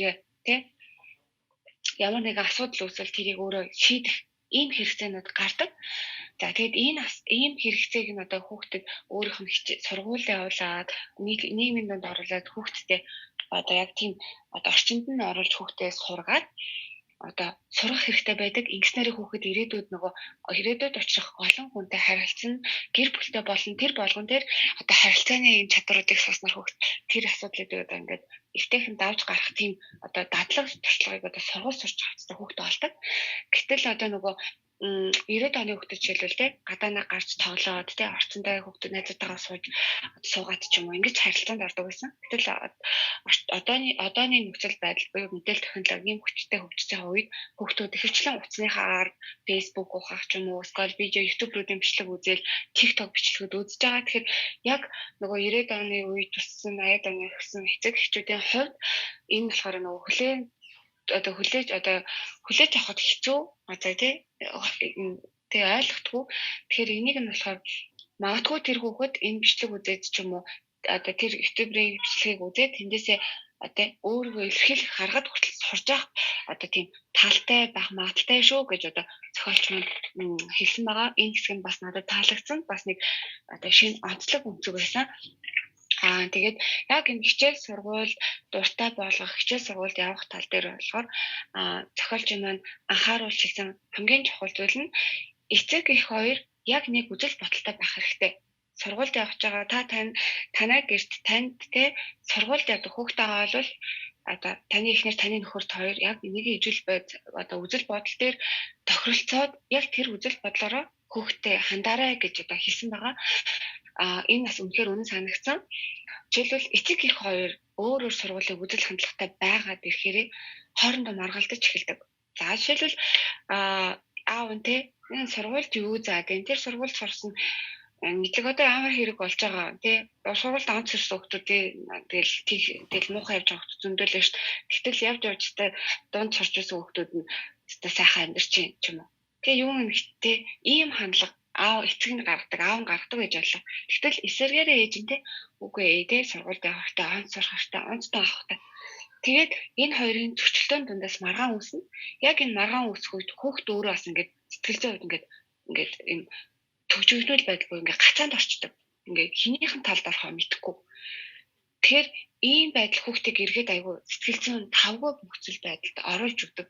Тэгэхээр их гэртээ сэтгэл зүйн хувьд тавтай тий 50 биш байгаа хүүхд сургууль дээр очиороо сургууль дургу болж эхэлдэг. Сургуульд нөгөө хичээл сурлага хичээл сургалтанд хүртэл нөлөөлөд эхэлдэг. Тэгэхээр эцэг эхчүүд маань нэг үзэл бодолтой бай. Тэгээд хүүхдээ сургууль одоо амар тайван байх нөхцөлийг нь гэртэн бий болгож өгөөрэй. Ингэснээр хүүхэд сургуультай очиод хүртэл хичээлд анхаарах хүртэл нөлөөлд юм шүү гэж хэлсэн. Тэгэхээр энэ хэсэг надад үнэхээр их таалагдсан. За тэгээд энэ хандлагын манай энэ одоо 4-р бүлэгт маань маш олон одоо сургуульд гардаг тий эцэг эхчүүд хүүхдүүдийн хооронд гардаг олон тий хандлагууд нөхцөл байдлуудыг тайлбарсан байгаа. Жишээлбэл тий хүүхд сургуульд явах дургүй байгаа тохиолдолд тий хүүхдүүд яаж онцлохоо их үү тий хүүхд чинь юунаас болоод сургуульд явах дургүй юм гэдгийг оншилт болох тий арга техникүүдийг зааж өгсөн байгаа. Дээрээс нь тий амжилт хүүхдээ амжилтандаасаа яаж оромжиж хүүхдийг хичээл нь дуртай болгох уу тий хүүхэд ямар үед жишээлбэл одоо арга мухардалд ороод хичээл дургүй болоод идвэ. Тэгээ энэ арга мухардалд орсон нөхцөл эцэг эх нь яаж хүүхдээ дэмжиж одоо энэ арга мухардлаас гаргаж болох вэ? Буцаад яаж хүүхдээ хичээл их сэдэлтэй болох вэ гэдэг аргуудыг маань одоо зохиолч минь хэлсэн байгаа. Дээрээс нь нэмээд алдаа гаргахаас айдаг хүүхдийг яах вэ те? Алдаа гаргахад эцэг эх нь хүүхдээ яаж хандах вэ? Дээрээс нь дүнд бас эцэг эхчүүд яаж хандах вэ? Гэрийн даалгавар дээрээс нь гэрээр боловсрол олох гэдэг дээр яаж хандах вэ гэх мэтчлэнгээр маш сонирхолтойгоор одоо тайлбарлсан. Тэгээд энэ тайлбарсангаа бүр жишээ гаргаад одоо ингээд харьцуулж хэлсэнгүүд маш сонирхолтой байгаа. За ингээд миний сонгож авсан 4-р бүлэг одоо болсон байгаа. За ингээд 5-р бүлгийн маань амка маань ярина. За 5 дахь бүлгийн нэр нь болохоор багш ангийнхантайгаа харилцах гэсэн сэдвтэй байгаа. За энэ сэдвийн хүрээнд 7 одоо хэсэг задарч бичигдсэн байгаа. За эхнийх нь бол ээжээ таныг сургууль дээр дуудаж байна. Хоёр дахь нь гомдлож болохгүй сургууль дээрх зөрчилдөөн. Гурав дахь нь хувийн хэл хязгаар буюу хүүхдийн эрхийг хамгаалах. Дөрөв дахь нь дээрэнгүйлэл, хүчирхийлэл, 5 дахь нь дээрэнгүйллээс урьдчилан сэргийлэх, 6 дахь нь болгоомжил, сургууль дээрх хуурамч сэтгэл судлал, 7 дахь нь хүүхдүүд ба нийгмийн сүлжээ гэсэн сэдвүүд байгаа. За энэ дундаас би одоо ерөнхийдөө бол одоо хүүхэд те сургуульд ороод ингээд ангийнхан гэдэг маш олон төрлийн хүүхдүүдтэй харилцсан.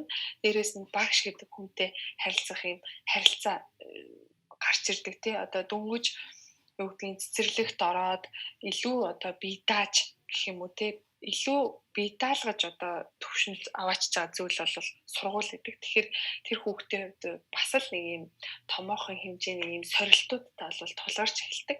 За тэгээд мэдээж ингээд олон хүмүүсийн харилцаанд дунд зөрчилдөөнөөс магадгүй нэг нэгээ гадуурхах тий одоо өөрийнхөө хүслийг хангаад бусдын хүслийг одоо үл тоох ч юм уу иймэрхүү зөрчлүүд бол гарч ирнэ. Тэгэхээр энэ талаар л ерөөсөө юун дээр анхаарах хэвээр яах хэвээр тий хүүхэд магадгүй дээрэнгүүл одоо өртдөг болол тэрэн дээр нэцэгчүүд яаж хандах хэвээр багштай нь яаж харилцах хэвээр тий шууд л одоо эдний ангийн хүүхэд нь энийг дээрлэгдэг гэж шууд сургуулиас нь гаргая гэх нь зөв юм уу гэдэг ч юм уу энэ талаар бичсэн ийм бүлэг байгаа.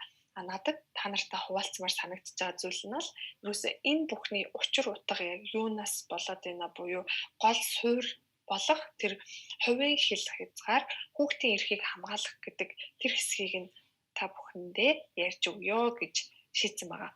За тэгэхээр хувийн хэл хязгаар гэж яг юу юм бэ те? Хувийн хэл хязгаар гэдэг нь миний бие хаана дуусаж бусдын бие хаанаас эхэлдгийг ойлгох явдал юм аа. Хэл хязгаарыг зөрчих эсвэл хэл хязгаарыг тогтоох үед зөрчил үүсч эхэлдэг гэж байна. За тэгэхээр энэ зөрчлөөс ахуулаад тий одоо эцэг их болоод ер нь бол хүмүүсийн харилцаанд альва нэг их бах хэмжээгээр зөрчлүүд бий болдог гэсэн үг. За тэгэхээр хувийн хэл хязгаар маань хаана хүрээд дуусч байгаа юм бэ тий бусдынхыг хаанаас эхэлж байгаа юм бэ гэдгийг төдийлөн хүмүүс мэддэггүй. За ялангуяа энийг бол насан турш одоо хүмүүсээс илүүтэй одоо хүүхдүүд ялангуяа тий яг одоо миний эрх ашиг хаана очиод тий дуусаад бусдын эрх ашиг хаанаас эхлээд байгаа юм бэ гэдэг чинь энэ талаар бол мэдээлэл туршлага бол маш бага байгаа. За тэгэхээр энд нэг юм 3 төрлийн хүний талаар тайлбарсан байгаа юм л та. За тэр нь болохоор хэл хязгаар нь зөрчигдсөн хүлцэнгүй хүн. Хоёр дахь нь хэл хязгаар нь зөрчигдсөн хөнгөмсөг хүн. Гурав дахь нь болохоор хэл хязгаар нь зөрчигдсөн түрэмгий хүн гэсэн юм 3 төрлийн хүнийг тайлбарлаж өгсөн байна. За өөрөөр хэлбэл хүлцэнгүй хүн гэж одоо ямар хүнийг хэлээд байна гэхээр өөрийн хэл хязгаар байхгүй тэгээд бас бусдынх руу нэвтэрч чаддгүй тийм хүнийг хэлж яах гэсэн. За өөрөөр хэлбэл яах нь энэ хүн нь юусоо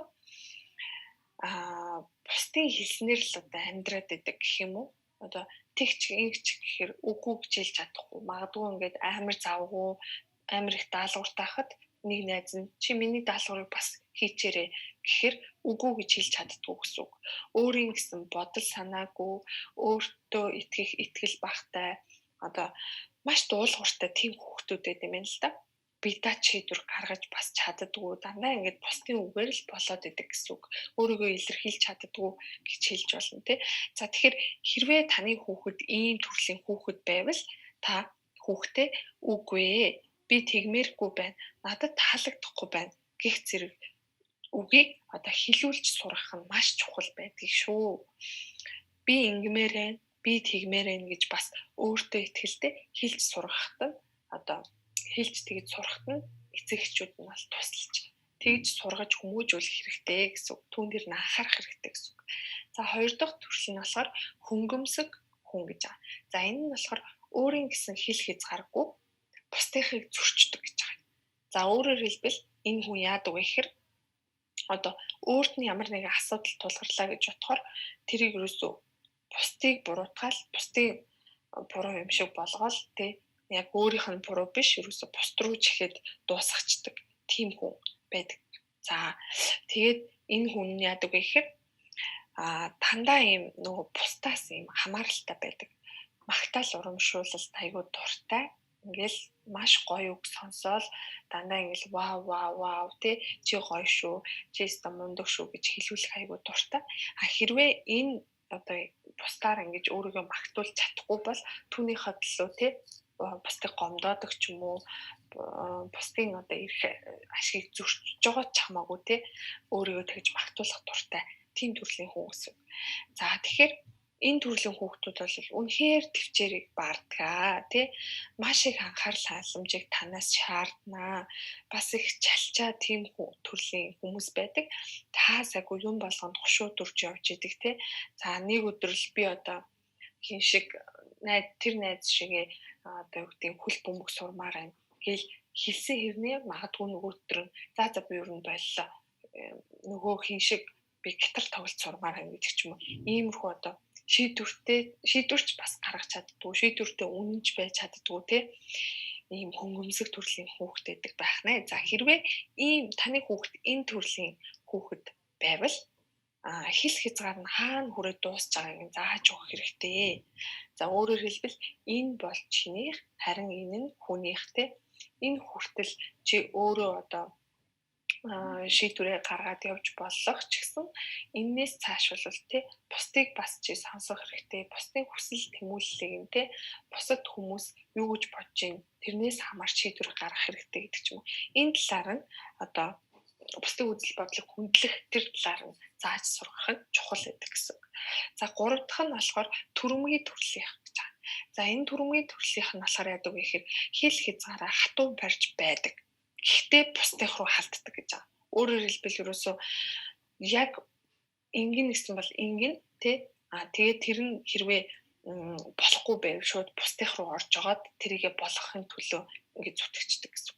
За өөрөөр хэлбэл би энэ тоглоомыг одоо аммаар байна тий аммаар байна. Тэгээд энэ тоглоомыг би одоо өөрийнх нь биш гэсэн үг шүү дээ тий би аммаар байгаа учраас гэл ерөөсөө тэр нөгөө хүүхдийнхээ тоглоомыг булаагаад авчдаг.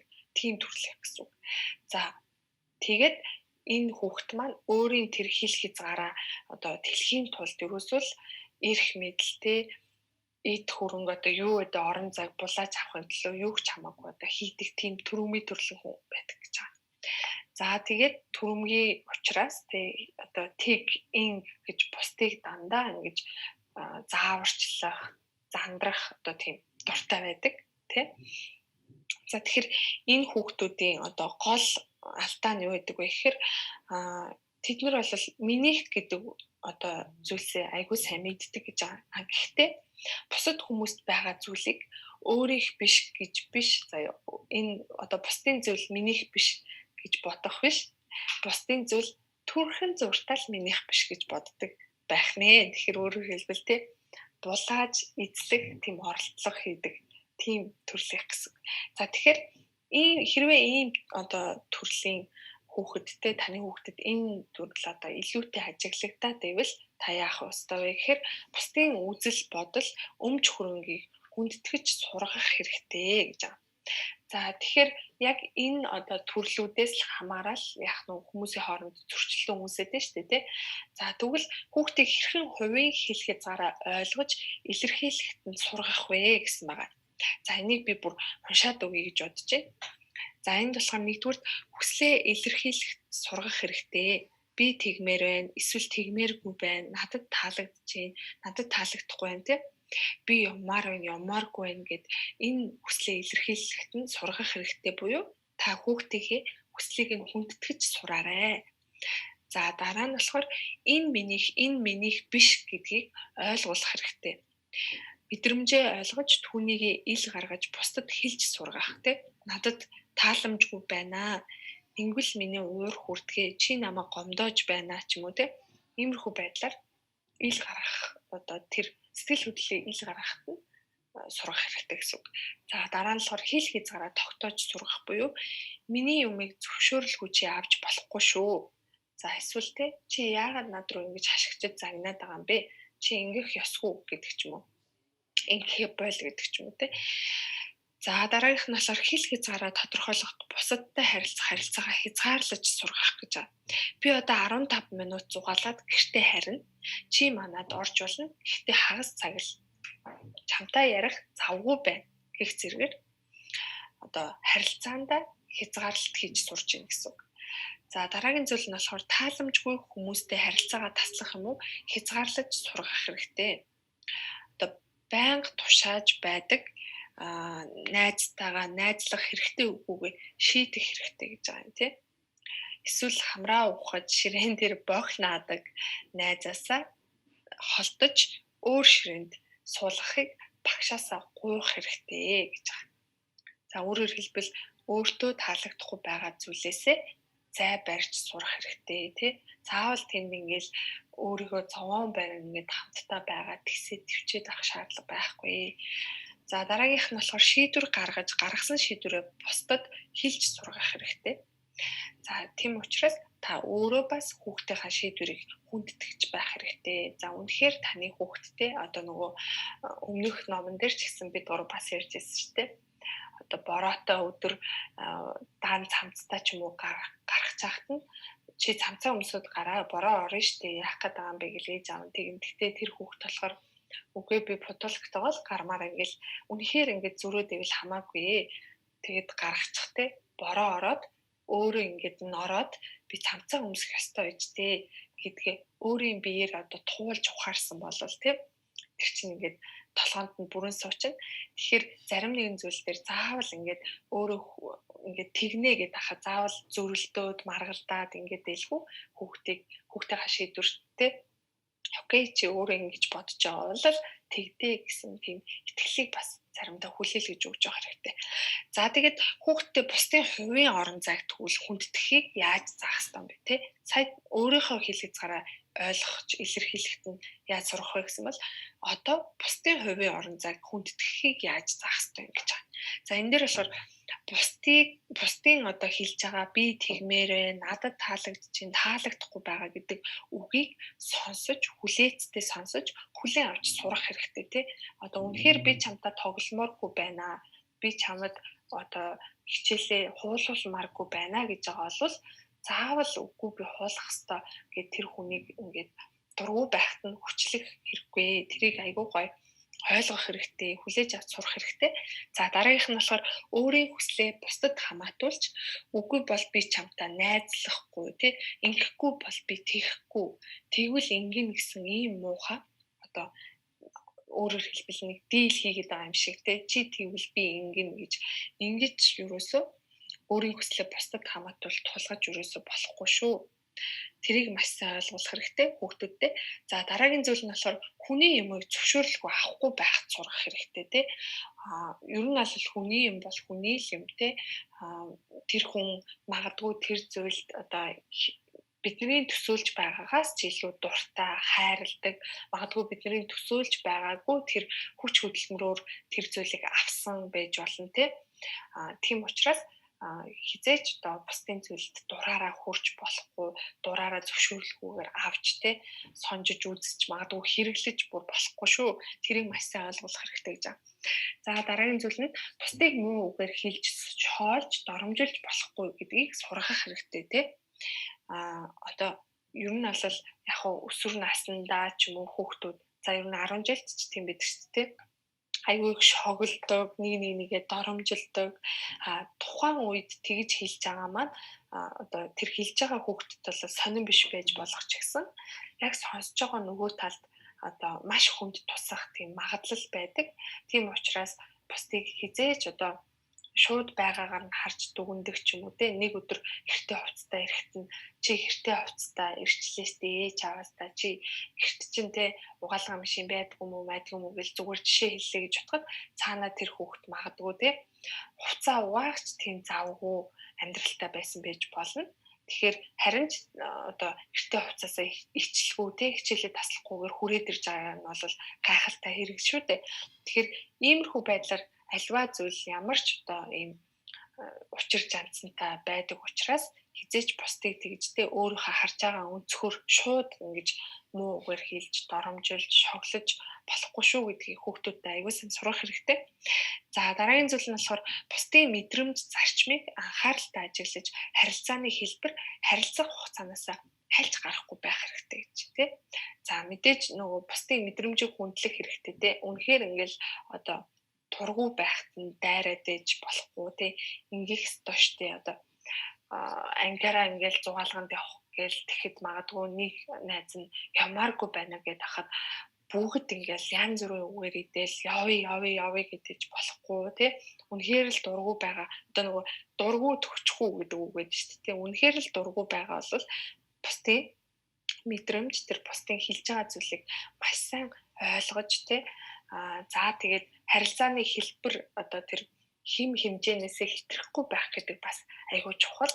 үнэхээр ингээд те одоо эн чинь бидний одоо том хүмүүсийн хувьд ч тэр те үнэхээр ажил хэргийн харилцаатай бол ажил хэргийн харилцаан дээр л байх хэрэгтэй те.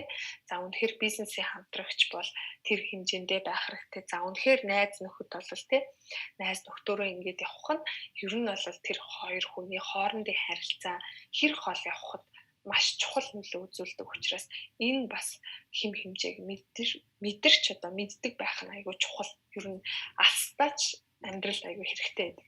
Тэгэхээр энэ талаар хүүхдүүдэд айгүй сайн сургаж агаараа. За ингэснээрээ одоо хүүхдүүдэд бид нар мэдээч бид нар нөгөө хүүхэд гэдэг чинь амьдрч үтсэн биш те. Дөнгөж ингээл туршлагажаал явж байгаа. Харин бид нар туршлагажаад одоо эцэг их юм болсон гэдэг чинь тодорхой хэмжээнд туршлагатай учраас ингэдэг шүү, тэгдэг шүү, ийм юм байдаг юм аа, ингэж болтгоо шүү гэдгийг маш сайхан одоо ойлгомжтойгоор тайлбарлаж өгөх нь чухал аа. Тэгснээрээ эргээд таны хүүхэдтэй бусдаа яаж харилцах, ямар хүнтэй яавал одоо арга ивийг олдог те. Үнэхээр ууртай хүнтэй болвол те 1000 өдөөс нь ингээд уурлаад юм ярьж байхад нь 1000 өдөөс нь тайлбарлаад одоо ойлгохгүй юм чинь дараа нь тайвширхаар нэрэж гэдэг юм уу. Иймэрхүү зүйлүүдийг бол ойлгож авна. Тэгэхээр энийг хүүхэд заавал амьдралаараа ингээл туулж ойлгож авах одоо чухал биш гэх юм уу те. Тэрийг наанад бид нар хамгийн гол нь тайлбарлаж ойлгуулж өгөх нь бас эцэг эхний тодорхой хэмжээний үүрэг байдсан болов гэж боддог. За тэгээд энэ бүлэгт маань бол яг энэ одоо харилцаанаас үүдэлтэй зөрчлөөс болж хүүхдүүд яадаг те. За эргээд эцэг эхэд ямар одоо хүүхдүүд юу гэж ханддаг, зарим нь бол бүр хэлдэггүй шүү дээ. Аав ээжтэй дээрлэхүүлээд байгаагаа тэгж байгаа хэлдэггүй, бүр эцтэй хэлдэг. Тэгэнгუთ аав ээж нь эртхэн хэлэхэд яадаг юм те. Гэл одоо шууд сэтгэл хөдлөлт автал багш руу залгаал гэдэг юм уу, маргааш нь шууд сургууль дээр очиод тэрүүгээр нэг бөө юм болгодог те.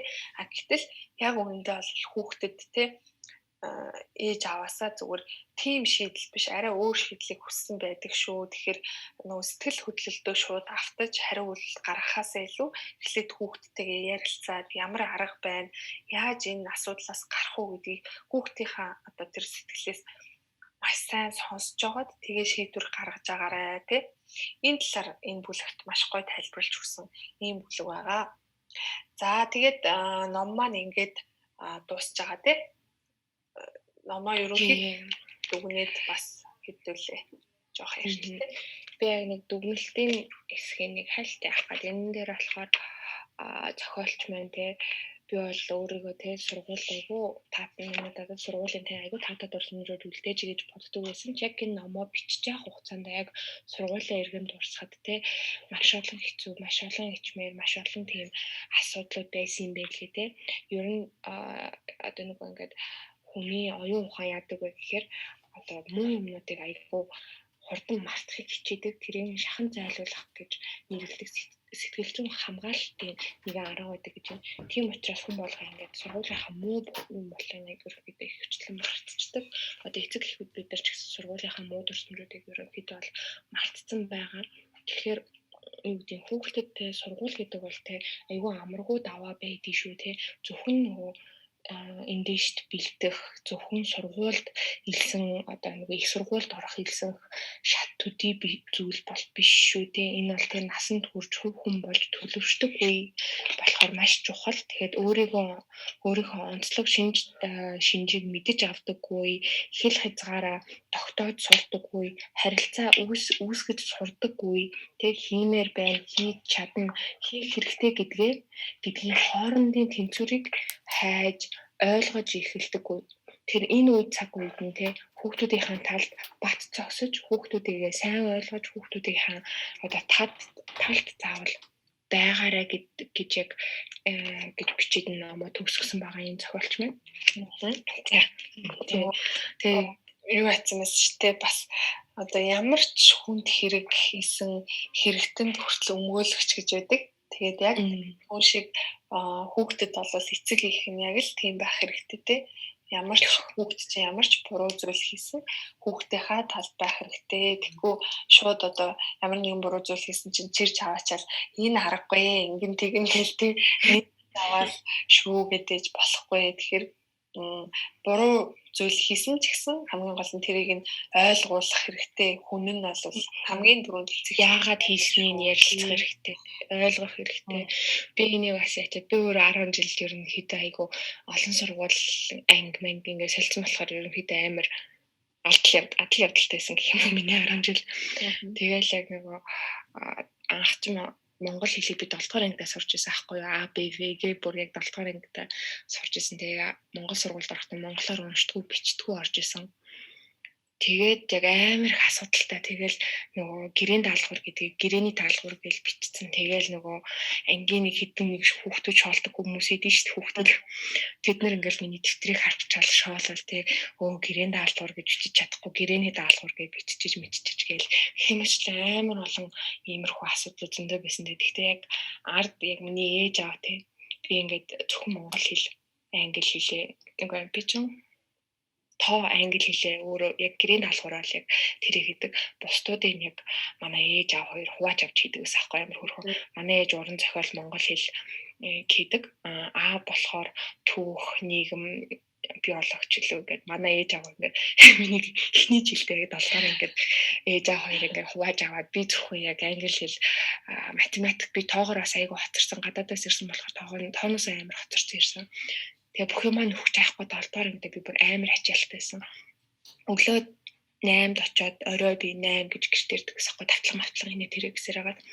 Тэгээ ерөнхийдөө яг тийм хүн даваан дээр яг манай ээж аав миний ард ингээл те заавал гэрийн даалгавраа өөрөө хийж нэгэ одоо сурах хэрэгтэй ингэх хэрэгтэй гэж намайг шахаагүй те намайг аягүй сайн ойлгож те яг намайг хэрэгтэй үед намайг аягүй сайн дэмжиж өгсөн болохоор би одоо юу гэдэг 10 жил аягүй гайгүй таваад ирсэн те асуудалгүй те яг 8 дугаар ангиасаа би гэрийн даалгавруудаа яг бүгднийг өөрөө хийж эхлэхэд ч юм уу те гэх мэтчлэн иймэрхүү асуудлууд те за Монголын 10 жил ч гэсэн амар их би сургууль гарахад багш нараас амар айдаг байсан цаа Монгол багш нар амар зоддаг гэдэг гэх мэтчлэн хүүхдийн сэтгэл санаа тий нөгөө бодол юу айгүй сонин юм бодоол төсөөлөл өөрөө айдастай тэгэл за нөгөө уншиж бичиж чадахгүй гэх юм уу ангийнхаа доогуур орох ч юм уу гэх мэтчлэн асуудууд амар их байдаг. Тэр үе болгонд нь эцэг бид нарт тий маш их хариуцлагатай байх хэрэгтэй шүү. Тэг хүүхдээ сайн ойлгохороо ямар үед нь дэмжлэг хэрэгтэй нь ямар үед нь өөрийг нь тэ ингээд сул тавиад ингээд зааж шийдвэрээ өөрөө гаргах ч юм уу тэ гэх мэтчлэн ийм үедээ сайн мэдрээрээ. Тэг энэ ном бүр надад яагаад чинь ээж болгоно бас багш нар болгон тэ уншаасаа гэж надад бүр айгу бодогдсон. Харин тийм надаас тийг санагцсан. Би чинь ч гэсэн нөгөө 10 жилдээ 8 удаа шилжсэн штэ. Бас амар шилжсэн шүү. Тэгээ нөгөө аав угаасаа хуулийн хүн учраас тэгэл томилолт аваад явдаг. Тэгэл тэр томилолтыг нь гэр бүлээрээ л аваад явна штэ тий. Тэгэл 8 удаа яг шилжсэн байдیں۔ Одоо ингээд бодхоолохоор тэгээд тэр болгонд л юм амар сорилттой тулгарчсан би. Тэгээд бүр ингээд сүултээ бүр аав дээр бүр ингээд тийшээ тэр аймаг руу тийшээ ингээд шилтгэр боллоо гэж чинь нөгөө агаа дээр бүр том болцсон болохоор юу ачиж ёо болио гэсэн үлдээ. Бид хоёр үлдчихье гэдэг. Тэр үлдээд юу ачи эндээ төгсчи танаа нэг найзын тандраад заяа. Тэгээд каврыг очих гэхэд бүр залхацсан. Тэрнээсээ тэгээд яг одоо ингээд зүгээр бодохоор тэр үе болгонд л одоо шинэ шалгалт руу ороод тэг шинэ багш магч ингээл сонирм харьцаж марцаал тэг тэр нь угаасаа ингээд одоо ингээд бодохоор яг тийм бэйс нь үнэн байгаа байхгүй тий энэ ч одоо намаа ингээл тэг хөрхийн холон шилжсэн олон тэг газруудаар явцсан энтэй нэг найзлаа гэж хинч бодохгүй шүү дээ ер нь бол тэгэл дотроо надад л амар хэцүү байдаг гэхдээ надад зүгээр нөгөө сүултээ ингээд солиод яваад ахаар чи хүн чи ингээд туршлагачж байгаа байхгүй юу. Ингээд ороод хүүхдүүд ингээд нэг муухай хараад гадуурхал эхэлтэн штэ нэг сонжоос тий. Энэ баг хит сурдیں۔ Чи тэрэн дээрээ хит авдیں۔ Ингээд эсвэл нэг тоо ингээд самбар дээр багш өгөнгөт хурдан ботчоор хүүхдүүд амар муухай харж зараал тий. Тэгэд тэрнээс зүгээр ингээд туршлагацаар агаал ер нь мэддэг болсон тий. За угаасаа одоо ингээд очихоор бүгд л муухай харна, бүгд л тий сонжин, тийм юм чи яах вэ гэж сүултээ бол ингээд тоох ойлж байгаа байхгүй юу. Тэгээ яг тэр болгоноос би одоо зүгээр эргээд сая энэ номыг уншиж байхдаа бодсон. Яг ингээл тэр болгонд хүүхдэд бол хэцүү байгаа шүү дээ. Тийм ингээл хүүхдүүд бөөнөрөө нийлээл муухай араал эсвэл ингээл яа дээд ингээд хар хинт ч хэцүү шүү. Гэхдээ би бол одоо зүгээр бодохоор нэг аав ээжтэй бол хэлж байгаагүй юм байна. Зүгээр харин тийм байна. Би яаж давж гарсан бэ гэд би энэ номыг уншиж байхдаа бодсон чинь би зүгээр хичээлдээ л анхаарсан билээ. За эднэр яах вэ те? Уусаа ингээл хэд тоноол би дунд нь орчих юм чинь. Би энэ хоорондоо жинхэнэ эднэрт одоо юу гэдэг эднэрийн хүслээр болоод бүр тэнэг болоод тий бүр царай алдаал бүр номоо олдог ч юм уу ингээл бүр нэг бах тавыг хангаж болохгүй. Тэрний оронд би зүгээр л хичээлээ сайн хийя гэж боддог байсан. Тэгэл нөгөө угаасаа нэг хичээлээ сайн хийдэг хүүхдүүд айгу дурталчдаг шүү дээ. Миний арга бол тэрэлээс гэж би бодоод байсан. Хичээлээ сайн хийн. Тэгэл хүн болгон юм асуу. Тэгтэн би хариулна тий. Тэгэл ингээл хүмүүстэй арга яваа олчих юм байна гэж айгу боддог байсан. Тэгээд яг харахаар таваад гарцсан шүү дээ. Яг хөө тэр олон одоо анги шилжсэн нь нэгдүгээрт ингээл нэг 10 жилийн ангийн уулзалт ч юм уу тийм юмд одоо яг би аль анги дээр очих вэ гэхээр өөрөө хүртэл гайхахгүй юу. Амар ангитай. Гэхдээ эргээд тэндээс харахаар яг хөө бас олон жил сургасан. Би одоо маш олон шинэ орчинд орж үзсэн тий шинэ орчинд ороод хүнтэй яаж харилцаад гэлс дунд нь орох уу тий за янз бүрийн ааш замтай хүмүүстэй яаж арга ивэн олох уу гэдэг ч юм уу тиймэрхүү байдлаар айгүй олон зүйл сурсан байна гэж аль болох эрэг талаас нь харахыг хичээдэг шүү дээ. Харин тий. Тэгээ ерөнхийдөө юм болгоны давуу тал гэж юм тий юм болгоноос хүн юм сурдаг. Тийм тэгэд миний яг өвдөлөө бас ээж авч юм бас айгу яасан баха чамаар амар бахархсан баха. Энд охин тэг ийм олон ингээд сургууль соёлж гэж явчаад ингээд ингэсэнгээд айгу бахархаж хардаг баха. Харин тийм сургууль соёлж амар хэцүү шүү. Хэцүү. Би чинь бүр нэг сургуулиас яг нөгөө өсвөр насны үе дээр яг нүүх болоод ховдодээс тэгээд ховдоос Багнуур дүүрээ рүү одоо хот руу шилжиж байгаа байхгүй. Тэр бүр л яг нөгөө яалтчгүй өсвөрнаас тэгээд бүр ингээд ангийнхнаас салмааргүй санагдаад амар уйлаад заяа. Явахгүй энэ төргээд. Тэгээд ихэнх ангиуд нөгөө нэгээсээ явцсан айгу коллектив мэдээж тэр үед явж байгаа байхгүй юу. Тэгээд яалтчгүй яваал нөгөө хотод ирсэн чинь хотын хүүхдүүд чинь намайг хөдөөнөөс хүүхдэрлээ гэж гоочлоо. Би чинь тэр хооронд яг үүндээ бүр эхлэл нь бол Эрдэнэтээс явсан байгаа байхгүй. Тэгэл би чинь дотроо тэр хэд намайг хөдөөний гэж амар гадуурхдаг. Би болохоор угаасаа хөдөөнийх биш юм чи гэж дотроо бодчихлаа. Гэхдээ яг тэр ялангуяа би зүгээр одоо ботход одоо нөгөө бага ангитай зөндөө шилжиж байгаа шүү дээ. Тэрийг бол яг хөө тэгэл тоодог юм билээ. Яг өсвөр насны тэр ангийн шилжилтүүд бол айгүй хурц болсон байхгүй тий.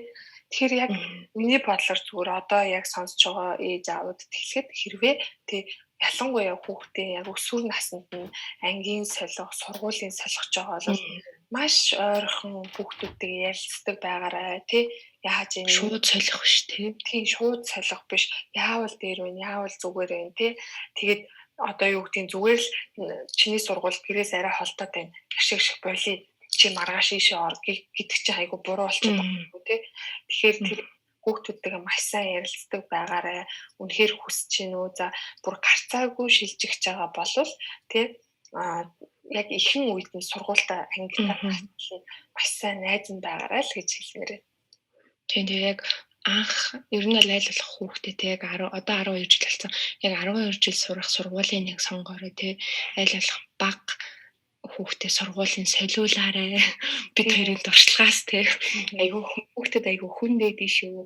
Тийм учраас сургуулаа айгу маш сайн судлаж энэ номыг уншаад тий яг юу юуг нь анхаарах хэрэгтэй юм байна. Хүүхдтэйгээ яаж одоо нөгөө сургуулаа уялдуулах хэрэгтэй юм байна гэдгийг олж мэдэрэй. Тэгээд аль болох зөв сургуулаа тий энэ айгу надад чухал санагдаад идэв багш тий багш олон өөр арга шинтэй харин тий яг хүүхдийн нөгөө ялангуяа бас өсвөр үе дээр тий нөгөө огтуд хүүхдүүдийг чиглүүлэх гэдэг юм уу багш хүний үүрэг бас өөр айгүй чухал мэрэгжил болохоор тий багштай заавал уулзах байгаарэ холбоотой байгаарэ тий манай нэг Монгол хүмүүсийн дутагдaltaй тал юм багштай нэрөөс нэг холбоотой байдгүй тий тэгэл эцэг эхийн хурлаар л очиж уулздаг ч юм уу тий эсвэл нэг багшин дуудахаар ч юм уу очдог тиймэрхүү дутагдaltaй талууд манай одоо монголчууд дунд байгаад гэдэг мөн сургууль сонгохдоо жоохон ач холбогдол за яг одоо сүүлийн үед өгөөд иж магадгүй тэгтэл үнэтэй сургуулийг сайн гэж бодоод идэг тийм тэр бол биш шүү хүүхдтэй тийм уйлдуулж өгөөрөө хүүхд чинь одоо яг нөгөө сэтгэл зүйн хэлбэрээр нь хүүхдтэй сонгож өгөөрөө тэгжиж танаа хүүхд чинь сургуультай явах тууштай тэгжиж тийм сургууль одоо юу гэдэг айгуу гоё гэрэл гэгээтэд орсомжаар дүүрэн өнгөрөө шүү. Yes. За тэгээд энэ ном маань бол маш өөр өгөөчтэй тий ярих зүйлтэй сурах зүйлтэй тийм гоё ном байлаа. Тэгээд хаалт болгоод бид гурав ихтэй та бүхэндээ хэлж өгөө. За эхлээд би хэлчихье тий. За бид гурав ишлэлийг хэлнэ. За миний эхний ишлэл хүүхдээ хүлийн зөвшөөрнө гэдэг нь оюун ухааны хувьд тантай адил байх албагүй гэдгийг ч ойлгож зөвшөөрөхийг хэлнэ. Хоёр дахь нь хүүхдэд өөрийн гэсэн зам бий. Түүнийг энэ замд нь нухчин дарах бус харин дэмжиж урамшуулж байх ёстой хүн нь эцэг эхчүүд юм. Гурав дахь нь хэл хязгаар гэдэг бол ганц удаа тогтоож өгөөд л үрд хэвээр хадгалчихдаг зүйл биш шүү. За ингэ болжээ. Үгүй яах вэ? За тэгээ. Хүүхдээ сургуульд явуулах гэж байгаа эцэг эхийн үзэл бодол зөрчилдөхөөс сэргийлээрэй. Гэхдээ сургуулийн талаар ямар нэг сургуулийн талаар нэгэн ижил санаа бодолтой байгаарай. За, үдэн юм. Миний сонгосон ихнийх багшийг сонгохдоо таны чухал гэж үздэг зүйлс багшийнхтай таарж байгаа эсхийг тодруулаарай. Хоёрт уншиж бичиж сурсан бол сургуульд ороход бэлэн болжээ гэж үздэг цаг сайхан. Гэвч тийм биш. Хүүхэд уншиж бичиж чаддаггүй ч гэсэн сэтгэл зүйн сургуульд ороход бэлэн болчихсон байж болно. Эсвэл яг эсэргээр уншиж бичиж чаддаг хэрнээ сургуульд ороход огт бэлэн биш ч байж болно. 3. Сургуульд сурахын сөрөг талуудын нэг бол дүнгийн тогтолцоо юм. Дүнд ач холбогдол ихээр өгөхгүй байх хэрэгтэй. За ийм 3 ишлэл сонгосон байна. Тэгээд яг сонсогчтой хамгийн сүүлд хэлэхэд бид гуравтай айгүй товч ярьсан байгаа. Энэ номонд ярих юм маш их байгаа. Тэгээд бид гурвын подкастын хамт хугацаа айгүй богинохон болохоор бүгдийг бас ярьж болохгүй. Тийм учраас та бүхэн бүгдээрээ өөрсдөө авч уншаа тий. Эцэг ихийн үүрэг бас тий үүрэг хариуцлага бас 10 жил дээр хүүхдтэй яаж дэмжлэг үзүүлэх вэ, яаж ойлгох вэ гэдгийг ойлгохын тулд авч уншаарай. Тэгээ багш хүн сонсч ивэл бүр заавал авч уншаарай. Багш нар хүүхдийн амьдралд маш их үр нөлөөтэй үр одоо тийм чухал үүрэг ролтой хүн байдаг шүү гэдгийг ухаарахын тулд заавал энэ номыг уншаарай. Гуйжин. Тэгээд бид гурийн подкаст энд хүрээд өндөрлөх гэж байна. За 5 дугаар сарын подкаст маань ингээд дуусж байгаа тий 6 дугаар сард бид гурав та бүхэндээ хөвгүүдийг өсгөх вэ, охтыг өсгөх вэ гэд 2 ном танилцуулахаар уншаад бэлдээд явж байгаа. За тэгээд дараагийн дугаар хүртэл түр баяртай. Тэг бүгдээрээ одоо сайхан амраарай. Өдрийг сайхан өнгөрүүлээрэй. Баяртай. Дараагийн дугаар хүртэл түр баяртай.